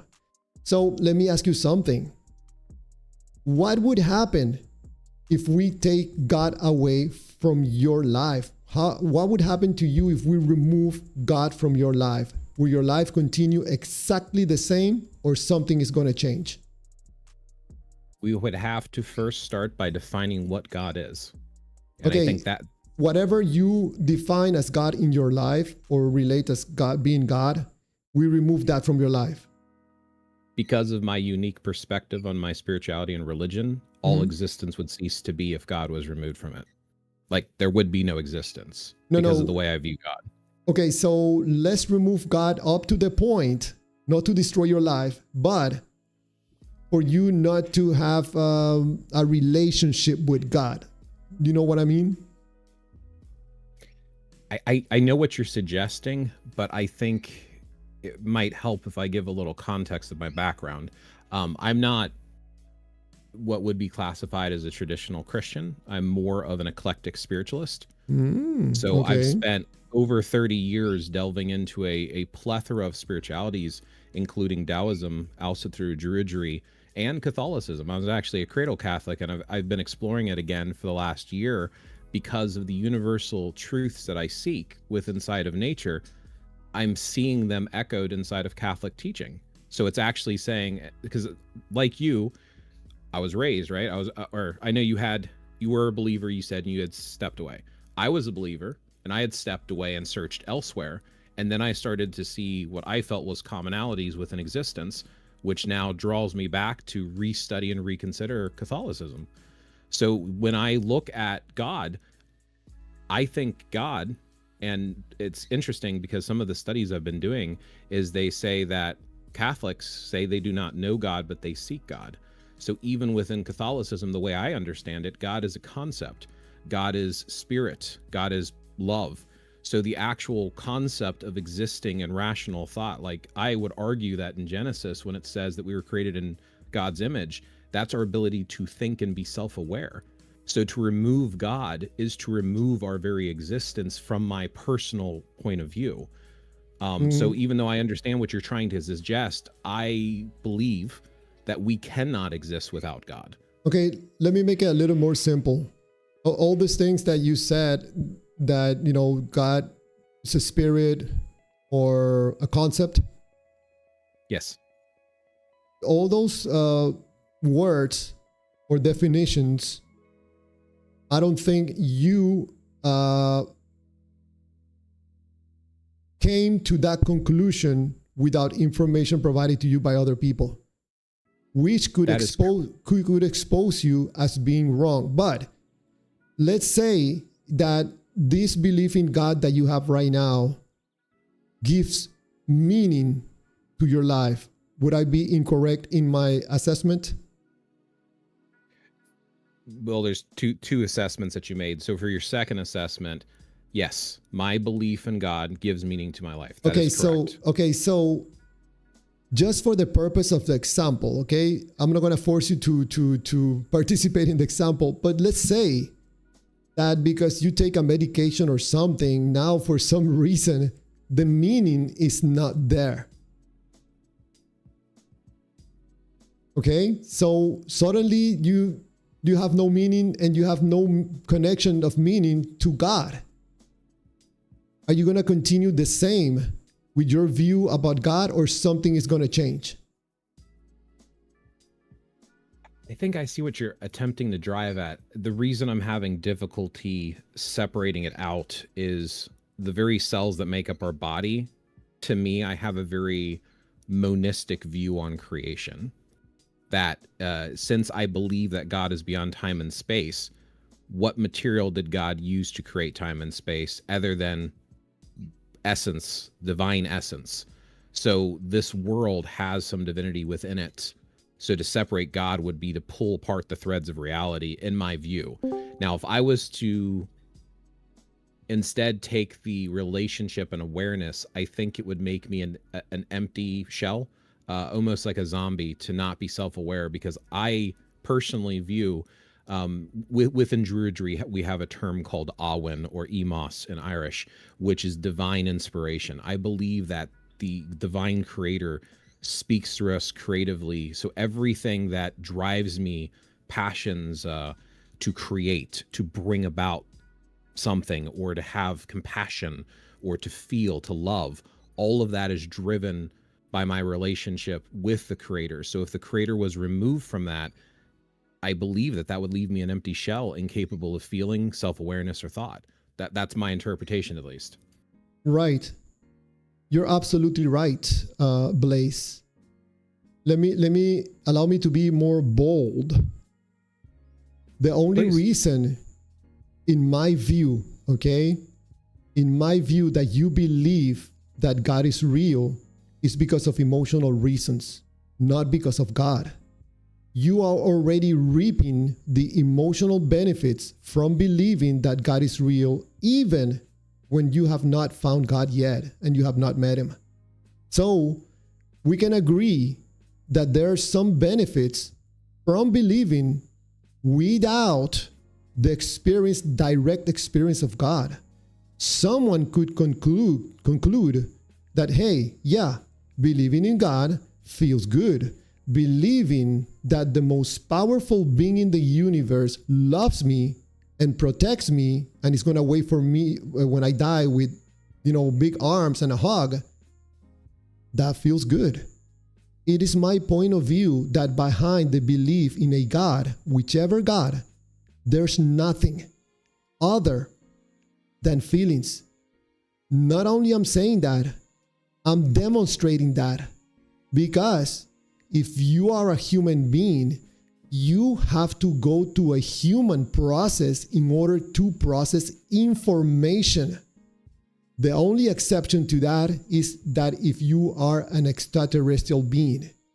As long as you have a brain that collects information for you, and that information goes through a filter where you attach value to certain information and not to other information, and you act on the information that has value, that's how you end up believing in a God. Through this process that most people are not aware of. That's how you are able to feel like the God is real without being with God. It feels real. I felt the God. When I was a believer, I felt like walking in the clouds. It was a powerful experience. It was my body, my humanity doing this process. I catch it, I'm aware of it, and that freed me enough to understand that this belief in God that I have, I was doing it because of emotional reason. My seeking God was not because of God. It was because of me and my doubts, my fears, my anxieties, my worries. Sure, but I think what you're doing is you're painting the opposite picture but doing the same thing. You're essentially allowing your personal perception and perspective, which I do believe our entire world is colored by our perception and our perspective. Like, we can literally alter our very reality by shifting our point of view. So if we shift our point of view in a certain way, we can make any reality happen, just like No. If you know, like where they give people sugar pills and they get better, like you can make your own reality in a way, but that doesn't change what reality is. Like you can 100% hide inside of a cave and swear the sun does not rise because you do not see it, but that does not change what's actually occurring. Now, when it comes to a divine being such as God, to say that he doesn't exist because you think feeling drives that, that was to paint the analogy that I was attempting to earlier. It's like saying that you're in love. Love cannot be measured. It cannot be sensed. You have a reaction that might be able to be measurable, but how do you know you're in love? No one can tell you you're in love. You feel it or you do not feel it. But Blaze, I'm sorry to interrupt you, but you gave a perfect example. You said that getting inside a cave and ignoring the sun doesn't disappear the sun, right? Correct. So what I could say that you have gotten yourself inside a God of the Bible cave and you don't want to look at other gods. That doesn't mean that the other gods are not real. Yes, that is a very valid argument. That is very true, which is why, so something I do as a hobby is illusions and tricks, where, you know, interesting performance makes something disappear.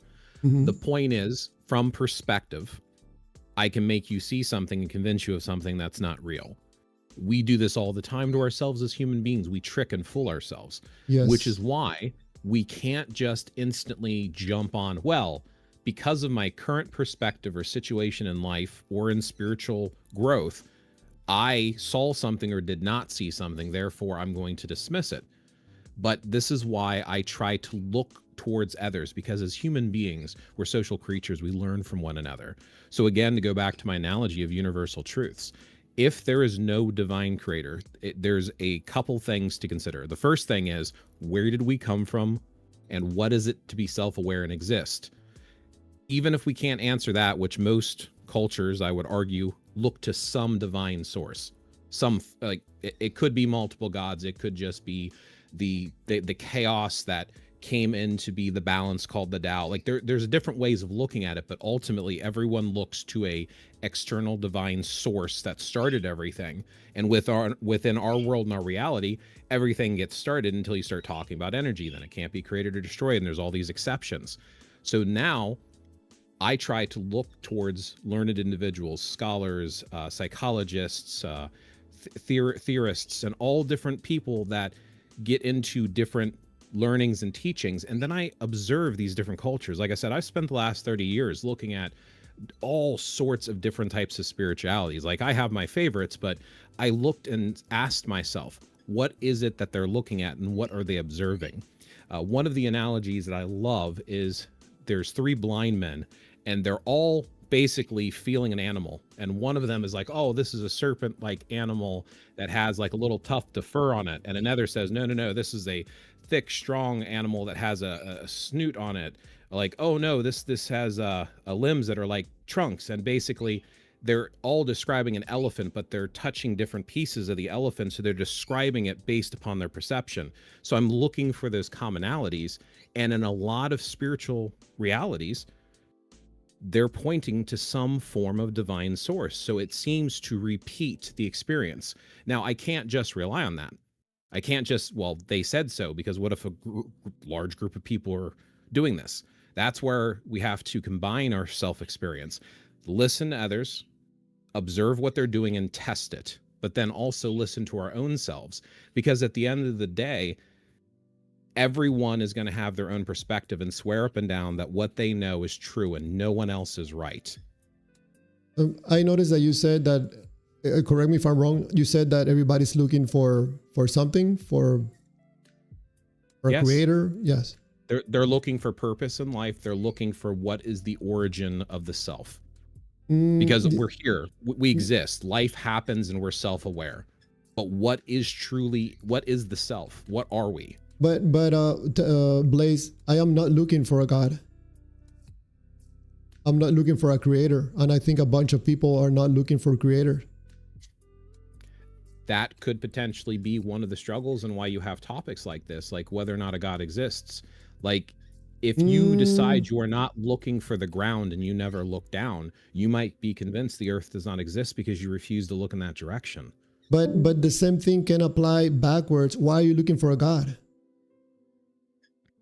I think back to that C.S. Lewis statements, because there is this hole, this yearning that exists inside of us, just like the hunger for food or the thirst for water. But no, wait. But how did you come to the conclusion that everybody feels that if you're not in everybody's bodies or have talked to everybody in the world? It seems to me like a generalization. Fair. And you're right. And I am generalizing based upon my own experience. From my conversations and from the readings that I've done, I believe that I see the suggestion that it is common for people to look for a creator. So I could be wrong on that, and I admit that. But because I've seen it enough, and it's something I myself look for, I'm making the assertion that this is more than likely common. So would I be wrong if I say that it seems to me that you have very close to a conclusion that there's something out there that sounds very much like the God of the Bible, and you're trying to collect information and then scan the area from other people and information to see if you're correct about your conclusion? Yes, I think that's a very accurate way of putting it. I believe that we exist, and there has to be some way that we exist.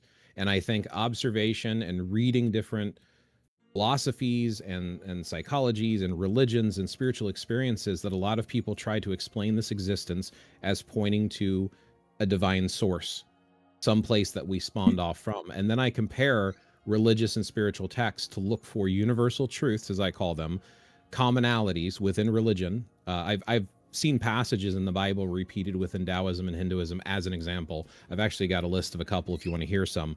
And by looking at these, I'm like, okay, so why is this stuff being repeated?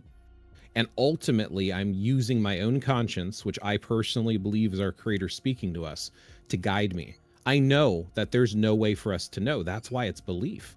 What will be your most convincing piece of information for anybody that there's a God out there and could be the God of the Bible? What will be your most convincing piece of information? Honestly, that is very hard to narrow down. I think there are at least two things that come to mind. And one of them is something that I think I can convince others with, and one I don't think will sell. The first one that I think is very convincing is the fact that we exist and are self-aware. If we cannot answer through any other means how we actually exist and are self-aware, I think that points to some form of creation, some source. The other one is the actual spiritual experience itself, which I admit can be misleading or assumptions that are not real, but I have had my fair share of what I would describe as miracles throughout my life that points to the existence of something greater than myself that cares. And that's personal though. So I can't use that as a selling point. Well, I've experienced this. That's no different than me running home to tell one of my friends and be like, hey, I just had this experience. They didn't live through it. So for them, it's just a story they're hearing. Like you're saying with the Bible, you're like, well, the Bible's just a story that someone else is dictating. How do I know it's right? Because you didn't experience it firsthand. But then the same thing can be true. If I experience it firsthand, how do I know I saw what I thought I saw? So you There's think tons of questions. So you think it will be fair if I tell someone, hey, God exists, it must be real, a creator must exist because the universe. Yes. I think that is the most convincing argument that reality exists. What is its origin? So what if I tell you, Blaze, that the creator of the universe is named Chulum, not the God of the Bible? I would argue from my perspective, and I've actually thought of this before, and in fact, it's interesting because I've found this within Catholicism as well, where I've heard Catholics mention that all religions have pieces of the truth. It's just Catholicism has the fullness of the truth. I believe that whatever divine creator is out there has been communicating with mankind since its inception. And all of the religions have been our attempt to hear it and to try to come up with a way of communicating. And that's why I'm starting to lean towards Catholicism a little bit, because I believe that there is a possibility.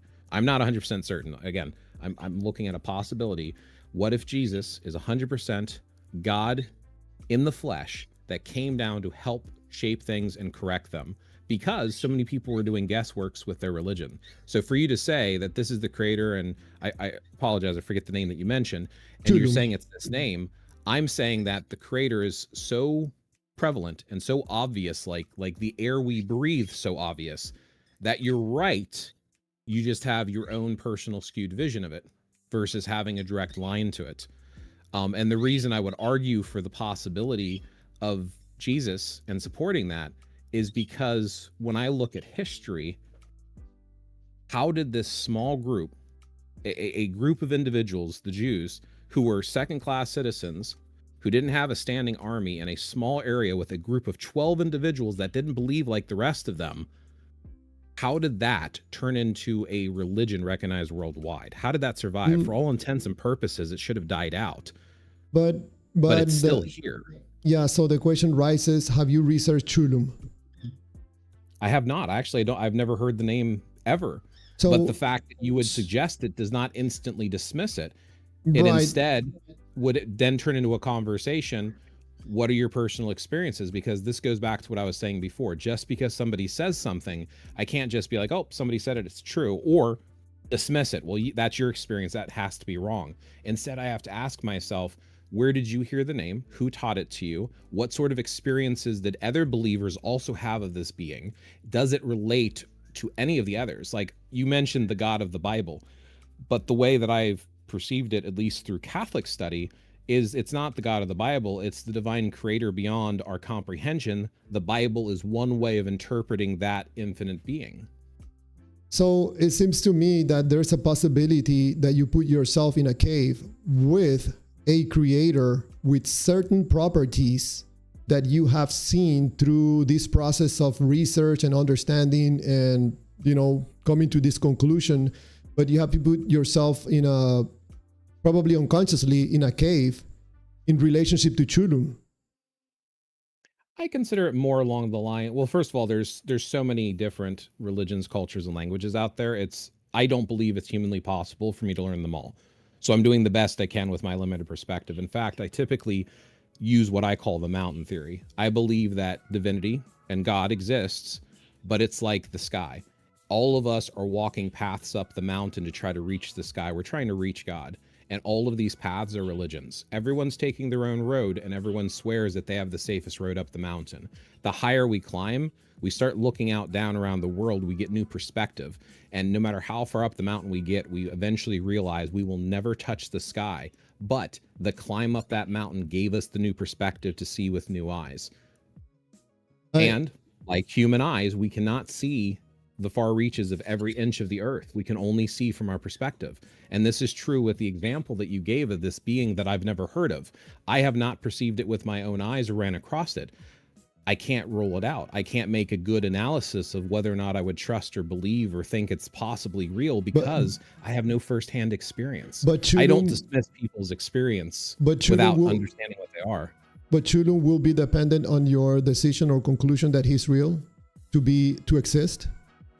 No whatsoever. So I'm trying to bring awareness, Blaze, that the reason that we search and look for gods is because of emotional reasons.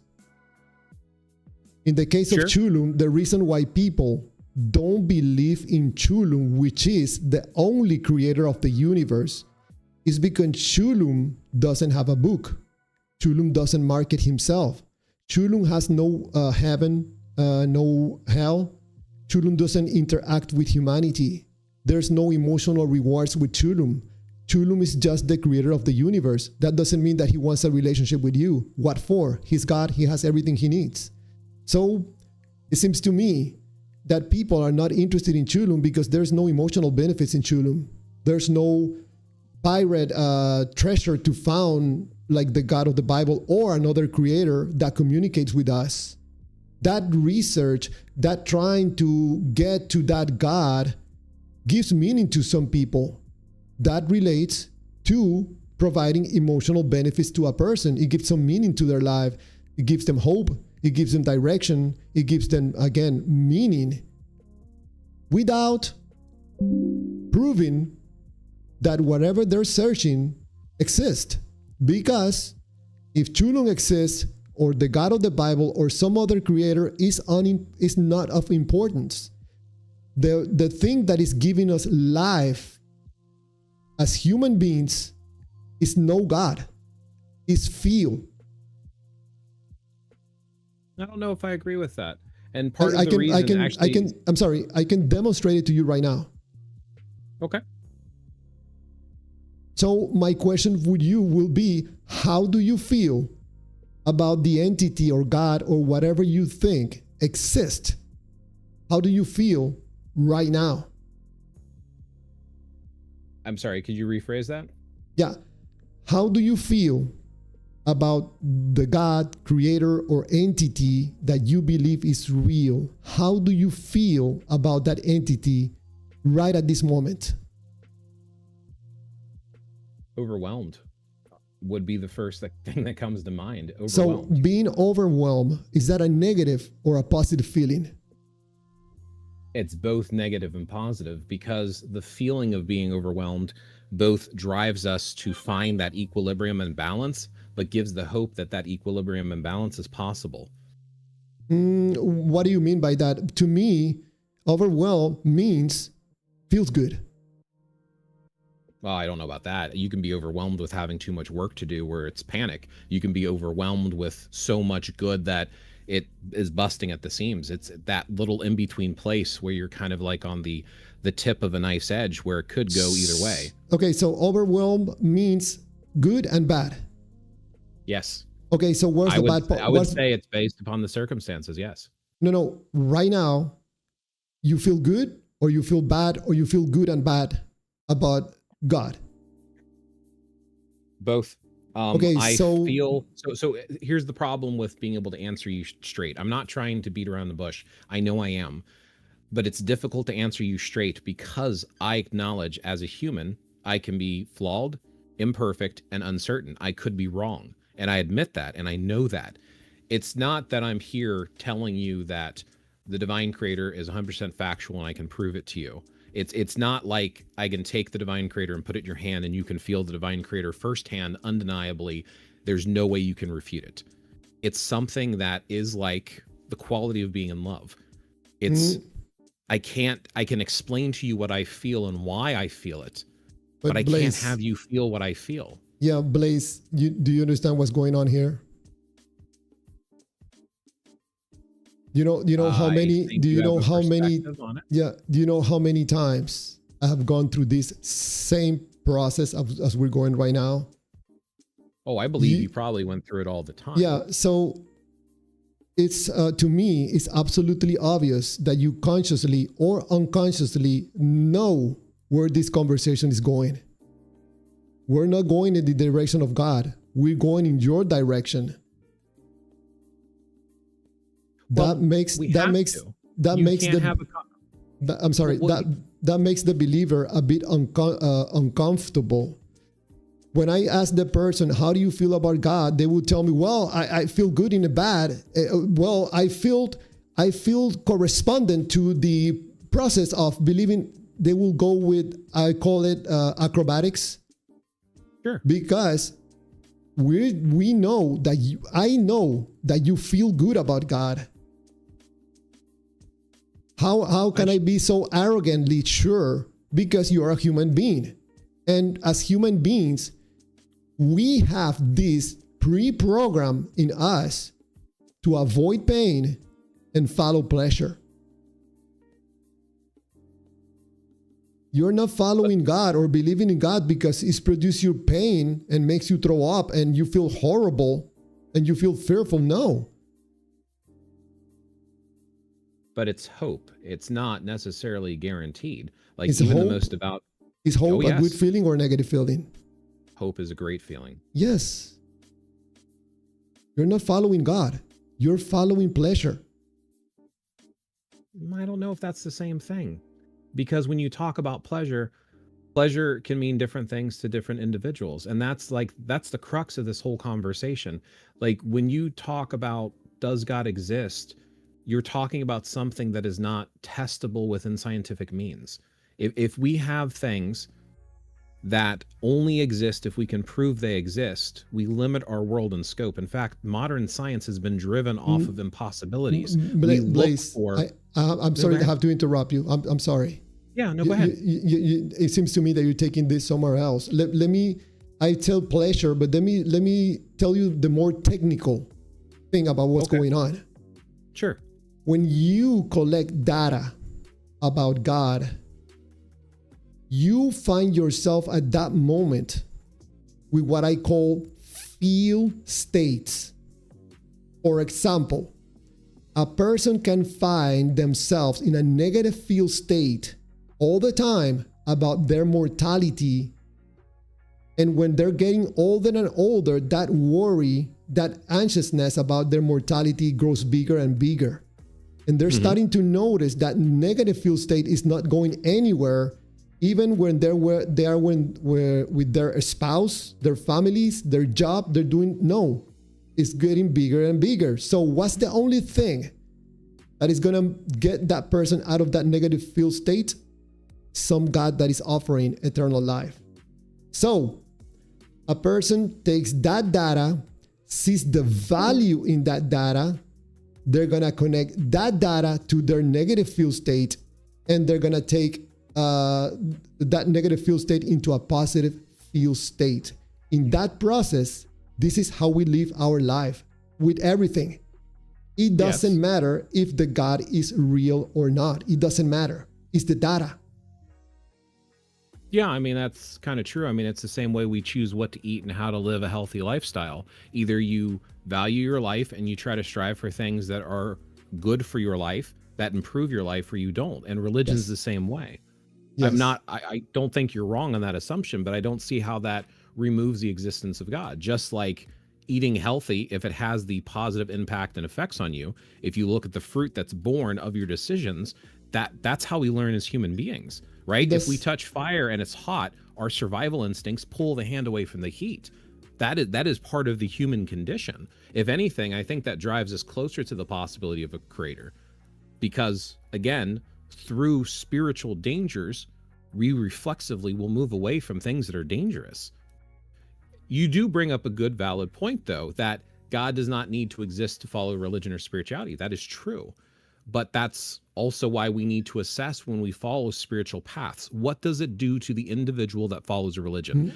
If we look at that what you said, society, Blaze, that what you said right there, I'm sorry to interrupt you. That what you said right there, you're going back to the same thing. You said something about a spiritual information. No, you're doing the exact same thing. You remove the God.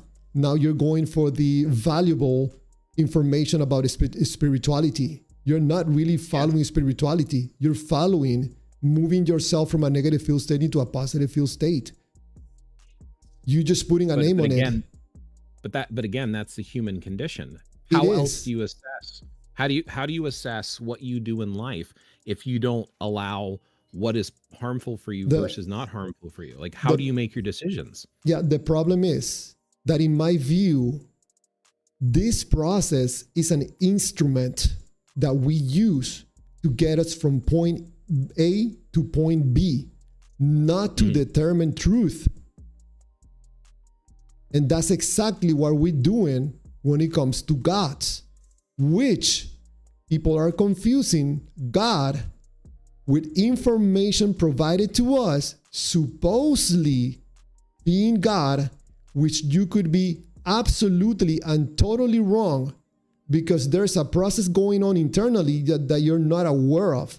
That's how people end up voting for horrible candidates for president when it comes to elections, because they feel that they're voting for the right person. Feel is only a tool to get you to move, not to come to conclusions. You could be absolutely and totally wrong. Right, but then how do we find truth? Because isn't truth technically subjective? I mean, as an example, at one time, it was a fact that the world was flat. until additional data. At one time, it was a fact that the atom was the smallest thing that existed until we found subatomic particles. Like, this is the human condition that you're explaining. Yes. I don't understand how that argument, though, proves that because we could be wrong means that we're not finding truth and that a God does not exist. We are looking we're looking for answers in the wrong place. The first questions that have to arise is, why do you feel anxious about your mortality? Because I would answer that with a God. Yeah, because that negative feelings is the spark that is moving everything. So we got to talk about your negative feel state, not about God. Because if we are able to determine and understand what's going on inside of you, probably we're going to be able to help other people come out of traumas, come out of negative situations, take better decisions about life, about being knowledgeable about how they, before they had the knowledge about how they operate, they were easily fooled into voting for the wrong people or following the wrong God. Some people right now are following witchcraft and they think they're doing something good. So how about we find out? I would challenge, how do they know that they're following witchcraft? Because as somebody, again, who studied multiple religions and spiritualities for many years, I would argue most people do not even understand what witchcraft is. They use the term as a generic blanket term without understanding its origin of where it came from, the original cultures, terms that eventually it evolved into, and the way it's currently practiced. And if you'd like, I could probably spend some time tracing it back to roughly the 1800s with what modern people think witchcraft is. Okay, so crushing, how do you say, the small chickens? Pew, pew, pew. baby chickens. Chickens, like throwing baby chickens against the wall until it explodes. Would you consider that witchcraft? No. Okay, so forget about the witchcraft. They're just worshiping the wrong God. They're worshiping Alodumare. They're worshiping Odin. They're worshiping and doing sacrifices of animals. And some people are doing human sacrifices. And they think they're doing the right thing. You know why? Because it feels good to them. That's why I like to assess greater what are the fruits and what is coming out of it. So as an example, since we spent a lot of time talking about the Christian view on God and the Creator. So if we look at what the church is doing as an example, let's take the Catholic Church for an example. If we look at the schools and hospitals that they have built and the moral code and standard that a lot of them strive to live for versus not having. That's why I was saying, if you look at the cultures and religions around the world and how those cultures have been influenced by having or not having a religion, that is a good way to assess. And it is, like you were saying earlier, it is a feel-good state. So you're looking for, how does civilization thrive versus being destroyed? How does being humane and having a standard and quality of life, what is acceptable behavior and non-acceptable behavior? We have all of these things to weigh, but we drive them based upon what makes us feel good, what is a desirable state to be in. Because again, like you said, and I agree with you, that is the human condition. That is the way humans evaluate stuff. So when you're evaluating the right God or the right way or the right religion, we need to look at what comes out of following or practicing those religions. Because likewise, even if we're not 100% right, does it get us closer to the truth? Because we have to ask ourselves, if a divine creator exists, which some of us believe, you're right, I can't blanket statement everyone, but some of us believe, why would that creator design us to self-implode? Yeah. You know, Blaze, by talking to you, it seems to me that you have created and made this structure about life and how you move yourself through this life with something that makes sense to you. And you feel comfortable walking yourself through this life under this structure. Yes. Yes. And the problem I see is not really a problem. The little disadvantage that I see is that you're relying a lot in coming to conclusions for your structure based on information provided to you by other people. Even if you include your own experience, you're doing a little bit of following and coming to conclusions because of following. I'm trying to bring awareness that when you believe in a God, unconsciously you turn into a follower, and you need someone else to provide you and feed you with information. That's dangerous. I think every single human being has to do that. No. What moral code do you hold yourself to? And I don't have a moral code. So what keeps you from doing an action each day? Like, to deciding whether or not something is acceptable, how do you determine if it's acceptable or not? Why don't I go killing people right now? That could be one example, sure. Yeah, so because I don't want people killing me or killing my family. So I'm not going to do to someone else what I don't want someone else to do to me. I figured it out that myself. No need. So you think that your upbringing and raising, the culture, the society, your parents had no influence on you determining that that's not the way to do? For example, if you were born in a different society where it was literally kill or be killed and you were forced to do it to survive, you wouldn't have a different perspective or perception based upon what was told to you or given to you by other people. My point that I'm trying to get at is culture and society. You follow that because you're raised within it. Yes. Religion is a piece of culture and society.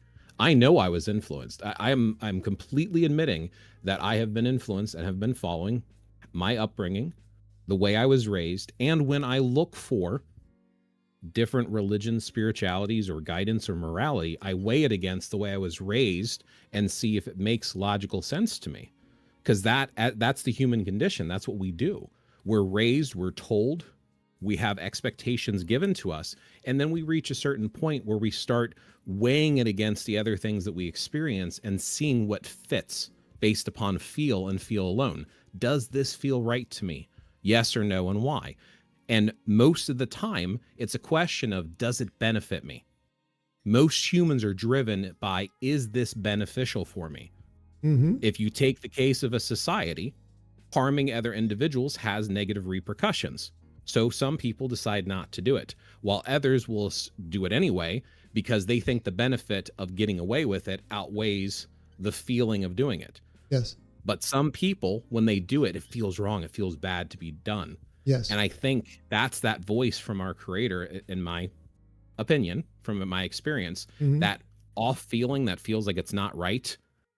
That's the attempt for whatever created us to say there is an order to the world. Can you program that voice? I can't. Yes, you can. It's a feeling.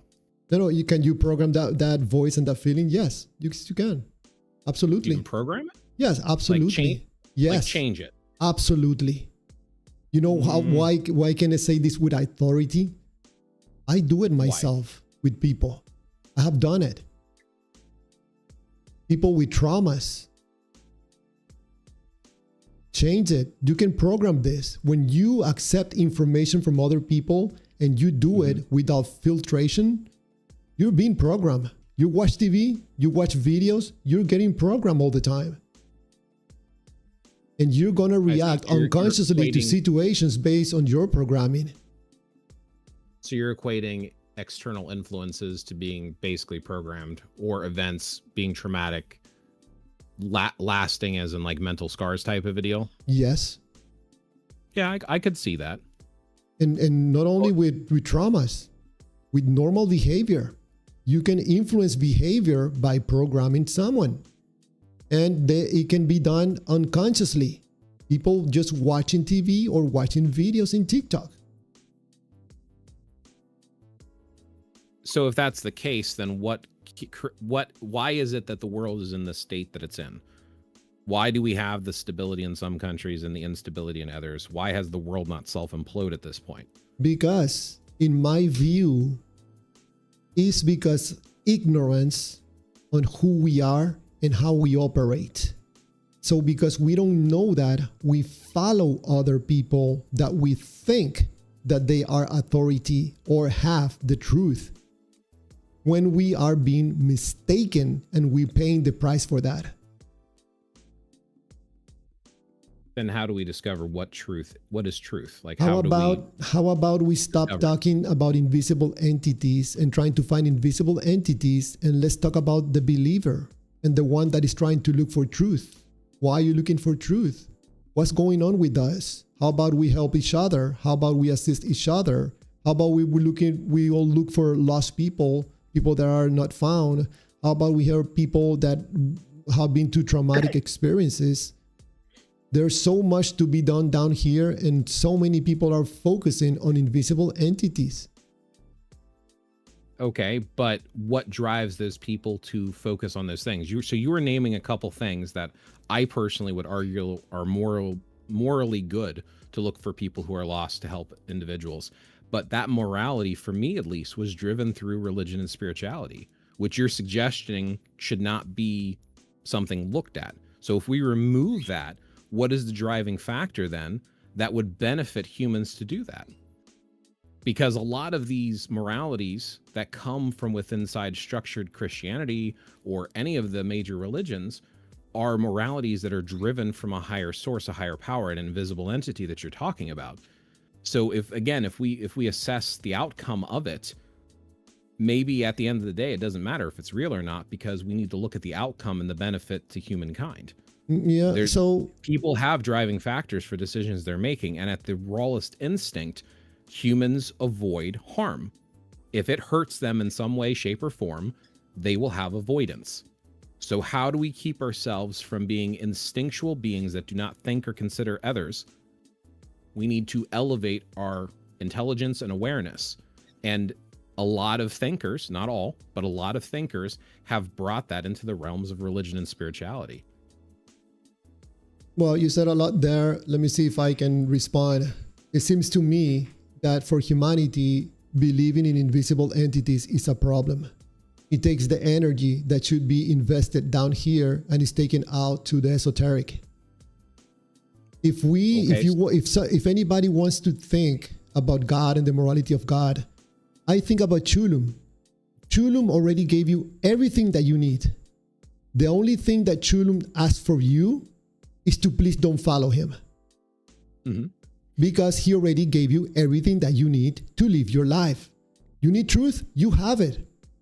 You need guidance, you already have it. Don't be looking for him or try to follow him. So, how about you focus those skills or powers that Chulum gave you, and you put it to work with other people and yourself? What do you think that these religions are expecting their followers to do, out of curiosity? It seems to me that whoever wrote these books, these people were aware of something that most people are not aware of. If I myself find myself in a position of power, I wouldn't want to share that information with everybody, because I want to put other people to work for me. And that way, probably I could make myself multi-millionaire or do something and not have to work like low-level jobs. So I think that some people figured something out many years ago, and they're like, you know what? How about we take the power of the people and we take it very, very far away where they can never find it. For example, let's take it into an entity that is living outside time and space.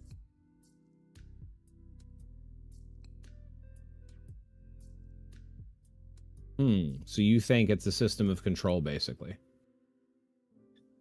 Self-sabotage, I would sell it more. Because once you get yourself involved in a war of field states that is not of your own creation, someone else is controlling you. Okay, so what does that person get benefit-wise? Because we are also talking about religions and spiritualities that have far surpassed the lifetime of the individuals who created it. Not to mention the fact that once that individual is gone, what driving force leaves the others to keep it going? Like, if we look at some, for example, let's again take some of the Christian faiths.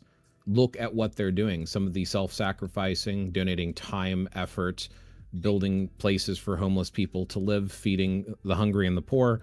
Like, they're giving of themselves, they're giving to humanity. It's contributing. This is not God doing it. This is human beings doing these things by their own accord.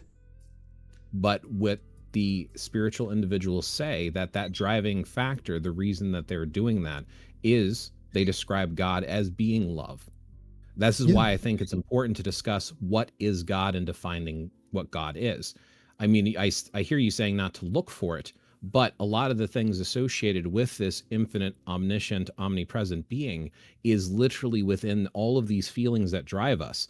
Our moral codes, or what feels right on the inside, or our capacity to care and feel for others, is all driven out of the created source. These feelings and emotions exist because they came from somewhere. Wouldn't that And be a your lot of belief? religions, right? That you're right. That is what I believe, but I'm not the only one who believes that.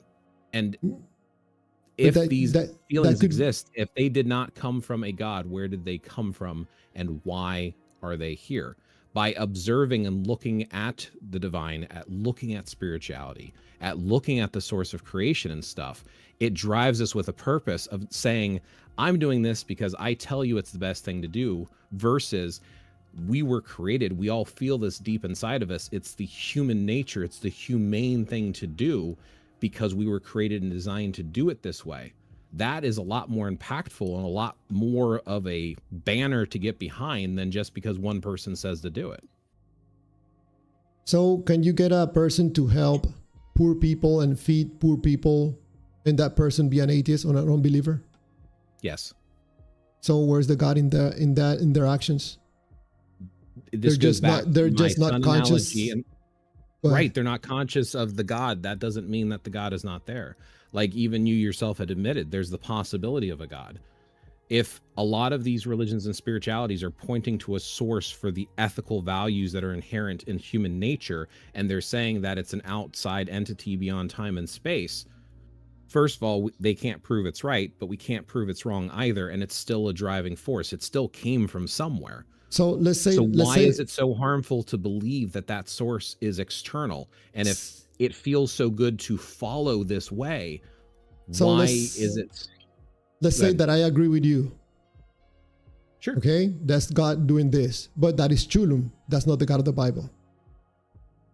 What's the difference? Chulum already gave you everything that you need, your moral code, whatever you want. To explain it with a God, that's Chulum that already gave it to you, and Chulum is not interested in having a relationship with you. How do you know? How do you know it's the God of the Bible? I'm suggesting from my perspective that there is no difference. There is a divine creator, divine source of all of creation. No, wait a second. Whatever they want. No, wait a second. There's a huge difference.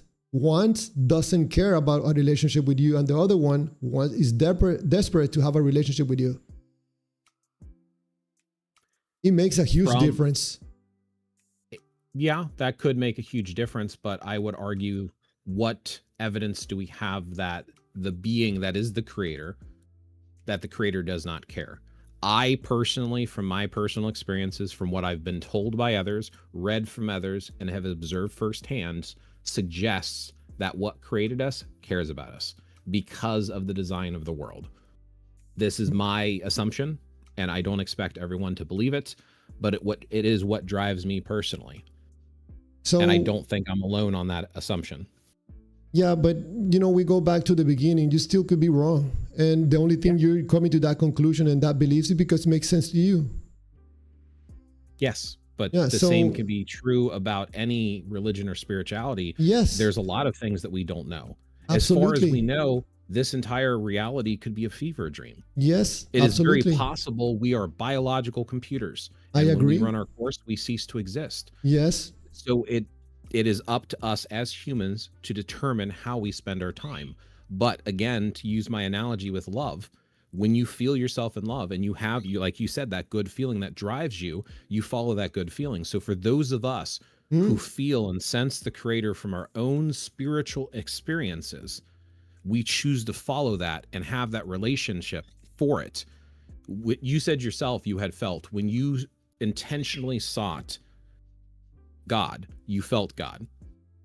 And that could be you convincing yourself of something that's not there. That is very possible. Yes. That could be. But what if it wasn't? What if you actually had a relationship with the actual creator and had a moment and you chose to shut that off? Just like somebody who closes their eyes to the light. The light doesn't go away because you close your eyes. You saw something, so something was seen, even if it was just in your own head, which could then, of course, change the nature of what our ability to interact with God is. What if it is like a radio signal? We have to choose to tune in. But Blaze, that will always take you back to square one, because you're betting on red, I'm betting on black.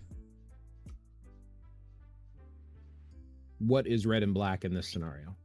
Betting on God, betting on no God, or betting on a different God, or betting on a humanoid, or betting on a computer, or betting on an alien, or betting on anything. Okay. So in this particular scenario, I'm betting on the existence of a divine creator, source of creation, and you're betting on not. But in your scenario... No, I'm betting on asking questions.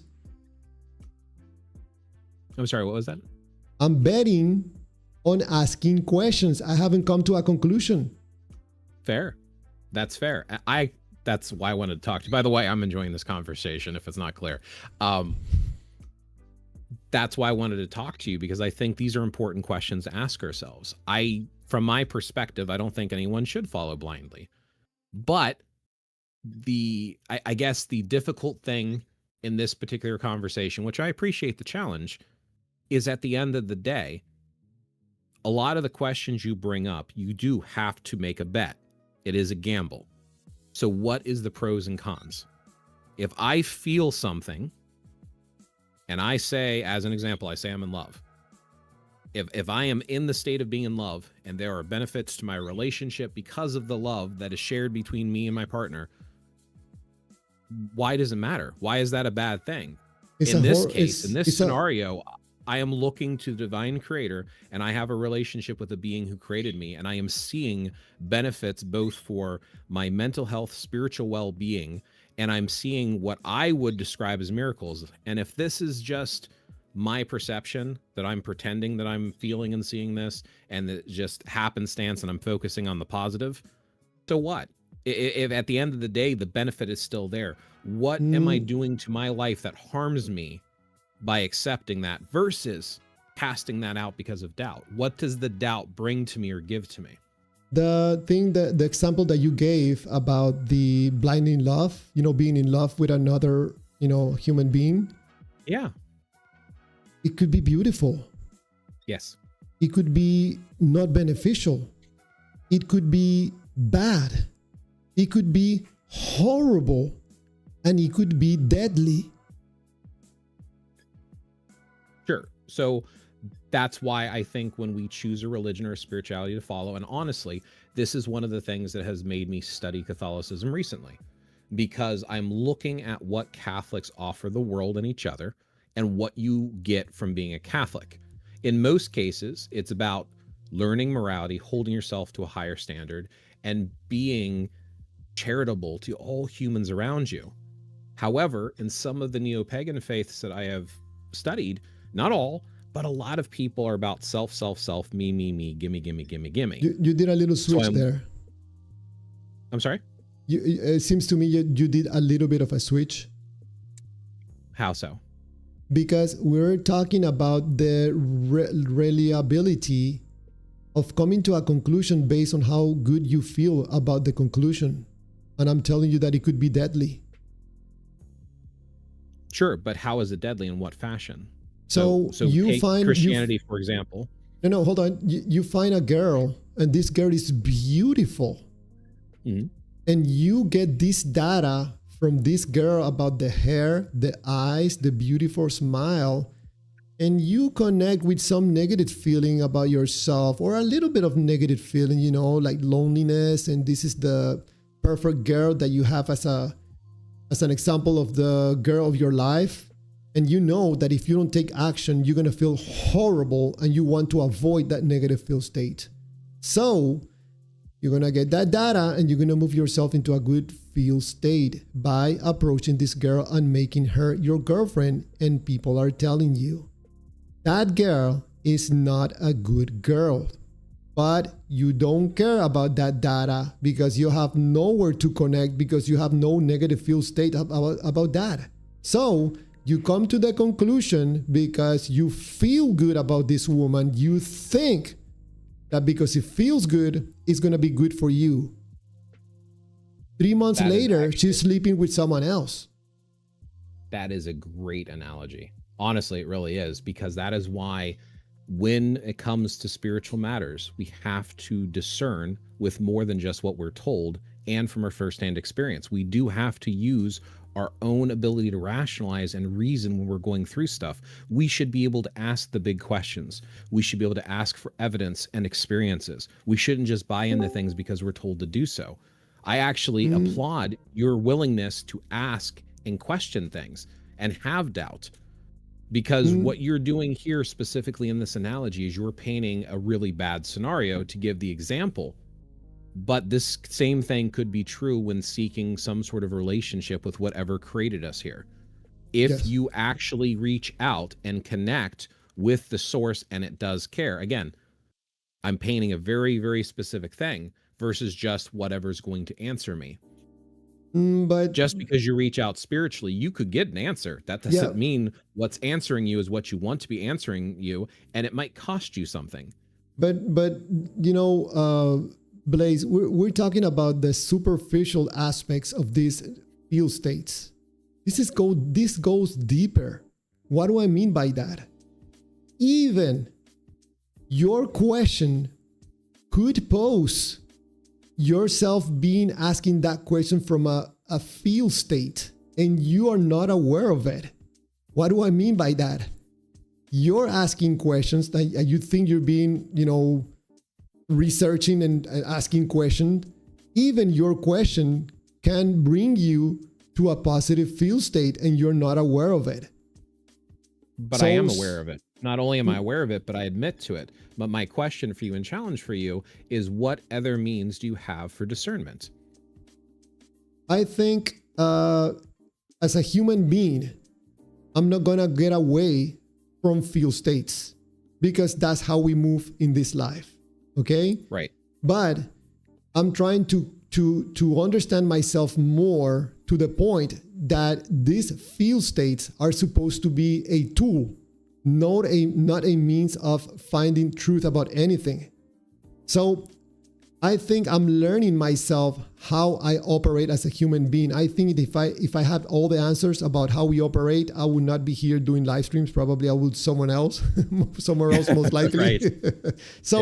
But so far, I think the direction that I'm going with this, I think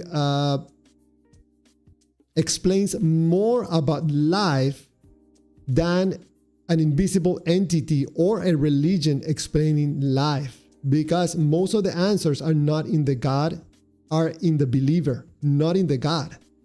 So to answer your question about how are we able to determine that something is true, man, one of the best things is not jumping to conclusions, not so fast. I agree. Again, that's why I applaud your willingness to ask questions. But at a certain point, as a human being, we thrive off of community. So we have to ask those who came before us, teachers and philosophers and doctors. Like, for example, if you're sick and you're not feeling well, do you just deal it with yourself and assume what you want to assume? Or do you go to someone who is learned and who have studied these things? That's what I'm suggesting when it comes to religion and spirituality. When you are asked to believe in something, like you mentioned, oh, the books from 2,000 years ago. Yeah, okay. So here's the thing, though. Why did they write it down? Why did they keep it alive? And why do so many people believe in it today? Why have cultures been changed? Why have people's lives have been changed? And if you try firsthand and experience it and evaluate it for yourself, then you can have firsthand experience and data, and then you can do comparative data with other religions as well. I'm not here to tell you to go become a Christian. I'm not here to tell you that you need to stop asking questions. In fact, I wanted to get on this live and have a discussion with you to say, yes, keep asking questions, but don't hold yourself up so much in the question of, I can't answer this for a fact, therefore I should dismiss it. But instead, ask yourself, why have so many people come to a conclusion that I cannot come to myself? And what is it that you need to either determine for yourself where we came from? Because we came from somewhere. I think we can both agree to that. Like, even within science, even if you want to say the Big Bang, there is something within Catholicism that they say that truths in science and truths in religion and spirituality do not contradict. Truth does not cancel truth. So you should be able to see a parallel. And if you do not, it is either bad science or it's bad theology. It seems to me, Blaze, that even if you find experts, doctors giving you information, I have learned my lessons in this life that you don't jump to conclusions either by the consensus. Because in my experience, I have found out that lots of doctors don't know medicine. Yes, very true. Okay, they can misdiagnose. They can give you the wrong medicine. Yes, absolutely. They can miss stuff. Yes. So also people that supposedly have been in communication with God, they could all be lying or could be mistaken about their experiences or maybe exaggerating. Also, other people are telling us, hey, been there, done that, believer for 40 years, there's nothing there. What do you do with those people? Right. And that's why I suggest firsthand experience, because I've questioned the same things myself. Like I mentioned with illusions and tricks, I can look at someone and make an assumption or a judgment, or I can think I see something and I could be wrong. The same thing is true about spirituality. From a personal perspective, I believe we are more than the physical matter of our bodies. I believe that we're not humans having spiritual experiences, to paraphrase I believe he was a saint, but that we are in fact spiritual beings having a physical experience. So I believe that we are more than the physical matter of our bodies, and therefore we should use those senses that are not just physical to experience God. And in my personal experience, I feel like I have. I feel like I've had experiences that would point to a creator. So I'm using the discernment of my own firsthand experience, and I would encourage others to do the same. Okay. And that's... May I ask a question? Let me, if you don't mind, Desiree. Yeah, Desiree, one moment, please. One moment. If you yes, one moment. Let me ask one more thing, Blaze, if you don't mind, and that's moving by my last question, okay? Blaze, what is the closest thing for you to an experience with God that doesn't relate to your feelings or emotions? That doesn't relate to my feelings or emotions? Yes. I mean, there has been numerous things, I guess, that I have had just situational, one. like just one. Yes. I mean, I guess probably one of the situations, which again, I understand how this can sound, but I'm going to go with it anyway, because for me, it was a real experience. I have had situations with near-death experiences where I avoid death by moments, and I felt something in the moment, and I looked up and avoided being hit by a vehicle that would have killed me, would have crushed the car. But that relates to your feelings. Well, but that's why I'm like, so how do you separate feelings from experiences that you've gone through? Yeah, like if you go through experience and you feel something of a supernatural sense, whether that be a vision or healing or guidance or a dream, whatever the case may be, you're going to have feelings and emotions about it. I should have been more specific. I apologize. No, that's fine. What is the closest experience you have had with God that doesn't relate to a positive feeling? Because the one that you just mentioned does relate to a positive feeling. Sure, absolutely. I have had situations where I have been shamed and humbled in a way that made me reassess my life, and I took that as guidance. I have had situations where I have... But that also relates to positive feelings, because receiving guidance from the Lord, the most powerful being in the universe, must feel good. Oh, I disagree. The learned experience was very painful to go through. Yes, I've twisted it to be positive. And that's actually something a lot of believers do. They'll have a negative experience and say, this was intended or part of the plan because God wanted something greater for myself than I thought I needed. So the result Like they was a say, positive unanswered feeling. prayers. Right. But Yes. again, from perspective, but the initial experience, I can promise you, was not a very good experience at all. Yeah, the initial result was. the initial experience is not relevant. It's the result. Okay. In that case, I do not think that there is a possibility of one, because Right. it is my belief that, again, that God is love and positive. So everything that is good in this world comes from our Creator. Everything that is bad is choices not to follow or go with the Creator. So the opposite is without God, but with God, it's always positive. So I don't have one for you. So imagine myself. That is my rule to tell when a God is not a God, when your feelings are involved. Let's give a chance to Desiree SNN. Yeah. Go ahead. Yeah, but I mean, I'm sorry I talked so long. No, don't worry. No, what I want to bring up you may want to short circuit, but either one of you. Mhm. But I'm curious, Blaze, how you view the state of existence on the spectrum from mental stuff to physical stuff. What do you mean by on the spectrum? Could you clarify that? Well, you can either be completely mental and there is no such thing as physical reality, or you can be completely physical and there is no such thing as mental stuff. Oh, I gotcha. I would, if I had to guesstimate, I would say somewhere around 80% mental. I believe physical data feeds into our mental state. So I think that the physical just feeds into what I believe reality is, which is purely mental. It's perception from your mind. That's my opinion. So my question on that is, how would that be constrained? How would it be constrained? Like, how is your How does experience physics limited? work if it's 80% mental? Because I think things can happen and exist without you experiencing them firsthand. So your ability to experience it firsthand, you have to process that into your mental awareness. So if you're not aware of it consciously or subconsciously, you miss it's still happening. You're just not a part of that experience. Right. So in a mostly mental world, what delineates the line from one mind to another? Ego.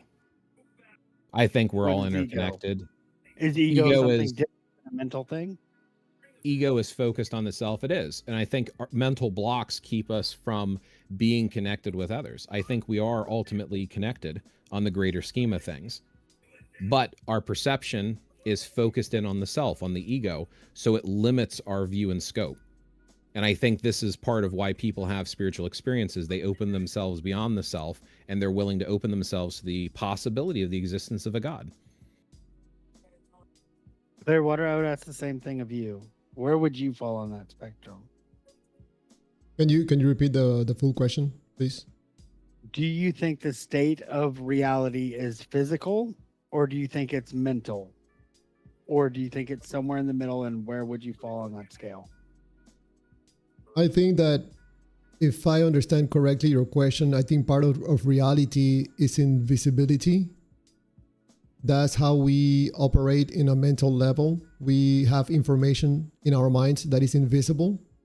And through this energy that I probably have the wrong name for it, I call it feel, we're able to bring this data, invisible data, into reality, into action by the power of feel.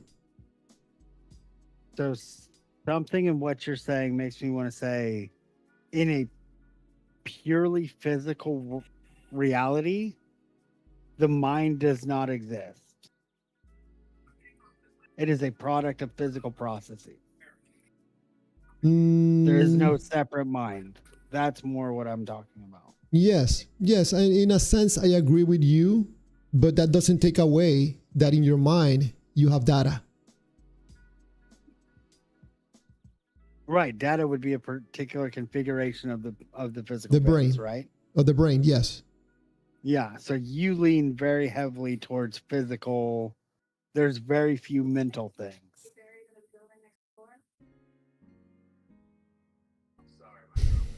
Right? Yeah, I kind of understand what you're trying to say. I don't know how much would it be mental and reality, or physical. It's hard for me to answer that. That's a good question. Would you agree that for you, mind or thinking would be the same thing as walking? Yes and no. Yes, in the sense that I'm walking without a pair of physical legs. But you cannot have thinking without a brain doing yes, physical things. Exactly. Is what I'm saying. Yes, exactly. So I think the fact that Blaze is looking at it from a very, what I call idealistic point of view, and Yes. you're looking at it from a very materialistic point of view or a physicalist point of view, either one, you're going to talk past each other, because in the way Blaze sees the world, God is very easy to come to. If most of the world is mental stuff, what's one more greater mind? Whereas for a physicalist, how do you make a greater mind without a greater substrate? But in the case of what I think are defining as material, Mm-hmm. and in my view, you require the data in your brain in order to do whatever you want to do on this reality, in this material space. Mm-hmm. You require that information from your brain, which is again invisible. You wouldn't be doing anything, right? If I don't have the data, I wouldn't be doing anything. I require data and I require feel in order to be able to take action on anything. Well, but I'm more saying in a materialistic world, there is no you to make decision. It's more of a causal chain, right? Would you agree with that? I think myself is the data and the feel states. Because not two people have the same feel states. The definition of your history of what you've been through, right? Or my programming, yes. Yeah. Whereas I believe, and I'm not trying to speak for you, Blaze, so please let me know. But Blaze would say you are a mental thought that can change the outcome of something.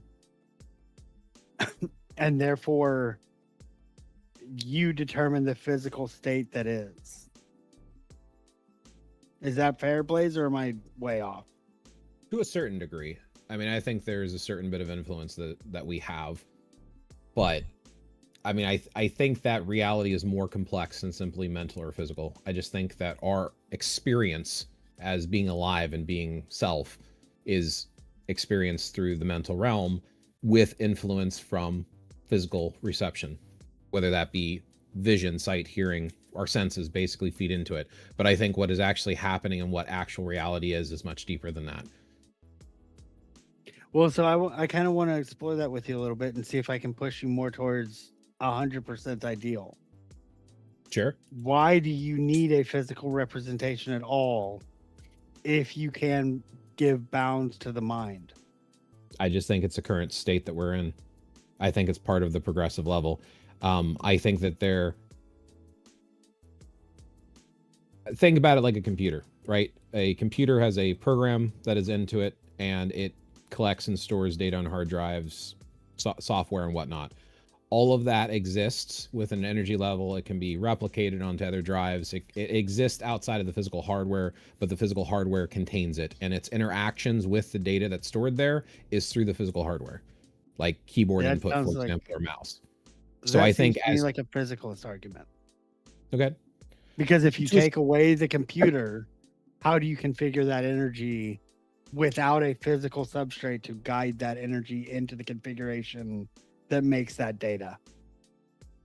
So as an example, if you store stuff on the cloud, it exists even without the physical hardware to have it exist in. like our physical body. No. I'm suggesting that our spiritual essence, our mental awareness and all that is more than just the physical body. It's not grounded and stuck in here, but to interact with the physical world, which is one aspect of reality, we need our physical bodies to interact with that. And in my opinion, physical interacts with physical, spiritual interacts with spiritual. And I think that we can have an effect on each of them. That's why our thoughts can make us feel better or worse. Our mental state can have a physical effect on us, just like our physical effect can harm us mentally. So there's a connection there, but I do not think ultimately reality is just the physical world. When you say on the cloud, what exactly are you talking about? So as an example, literally, if you're asking literally, like Google, you can have a Google Drive, which is stored on the cloud, which is backed up on other servers. So that data exists outside of your on physical a hard drive. Right. No, it exists on a hard drive. Yes. You cannot have the cloud without servers and hard drives. Yes. There is no cloud that exists. This desired. But it is not right. It is not a hard drive by itself. It is backed up through multiple servers, so it exists in an energy state, which could be physically located on your computer at home, but it can also be on multiple servers and backed up so that it is always present. And I'm suggesting the same thing spiritually. Yourself, who you are at a soul spirit level, exists beyond just your body. And it is part of a world of pure energy, in my opinion, from my spiritual experiences. Desired, if you want to... Okay, yeah, sorry. I'm sorry, if you want to say something like a conclusion or something, because in 3 minutes, we're done with the live stream. Oh, yeah. I just, the way you guys were talking seemed to be trying to understand. It seemed to be talking slightly past each other in a way that I thought that might clear it up as all. That, or not clear it, I'm not, all knowing. That's not what I'm saying. But I thought maybe my input might help bridge a gap or two in the conversation you guys have had so far. I don't know if it did or not, but I was hoping that maybe it would. I noticed that you didn't ask about feel, because I think that's where the magic takes place. Yes, because in a way I did, right? Like in your, or I intended it to be that way. If you're a physicalist, there is no such thing as feeling. If you're a idealist dealing in the mental realm, feelings are what bind you, I guess. Would you agree with that, Blaze? So by the definition that you just said, I'm not a materialist, or at least I don't see it that way, because not a full materialist. No, because I don't know where this information that is coming to our brain is coming from, and I don't know this energy that I call feel also where it comes from. So would you be like 80% physicalist, where Blaze is 80% mentalist? I stay idealist? Yeah, I stay away from labels, because then I will put myself in a predicament. So I'm elastic, I'm dynamic, and I could be wrong about certain way of thinking that I have. So that's why I have these conversations, because probably it could help me to see my wrong thinking or confirm my correct thinking. That's fair. And I just enjoyed this conversation when it comes to discussing God, and things like God and stuff like, and those types of conversations, because do we actually have access to reality directly, or do we just have access to our senses? Nice. No. And so I like that. as far as I'm aware, it's called Kantian agnosticism, where you can't know the state of reality. It is simply an opinion on whether you're 80% idealist, like Blaze claimed, or I'm going to throw 80% physicalist on you, even though you don't accept labels. You know what I'm saying? I mean that in the sense that you lean materialist. I think that's a fair thing to do, but it's wise to hold the agnostic position, because just because I have a screen in front of me that's showing me a picture of a crane picking up a rock doesn't mean that I can claim whether that crane is real or not. All I can really claim is that I see a screen of a crane picking up a rock. If that makes sense. Yeah. That's interesting. Hey, Blaze, you want to say something before we are done, like in less than 1 minute? If I may, just Yes. 2 quick things. Prod Destroyer, I apologize for stealing the entire conversations for so long. And secondly, Clearwaters, greatly appreciate the conversation. Thank you for being open to hearing a different perspective. I enjoyed it, even though I do think Desired was true. We did talk past each other on occasion, but I enjoyed the conversation. So thank you for having me on.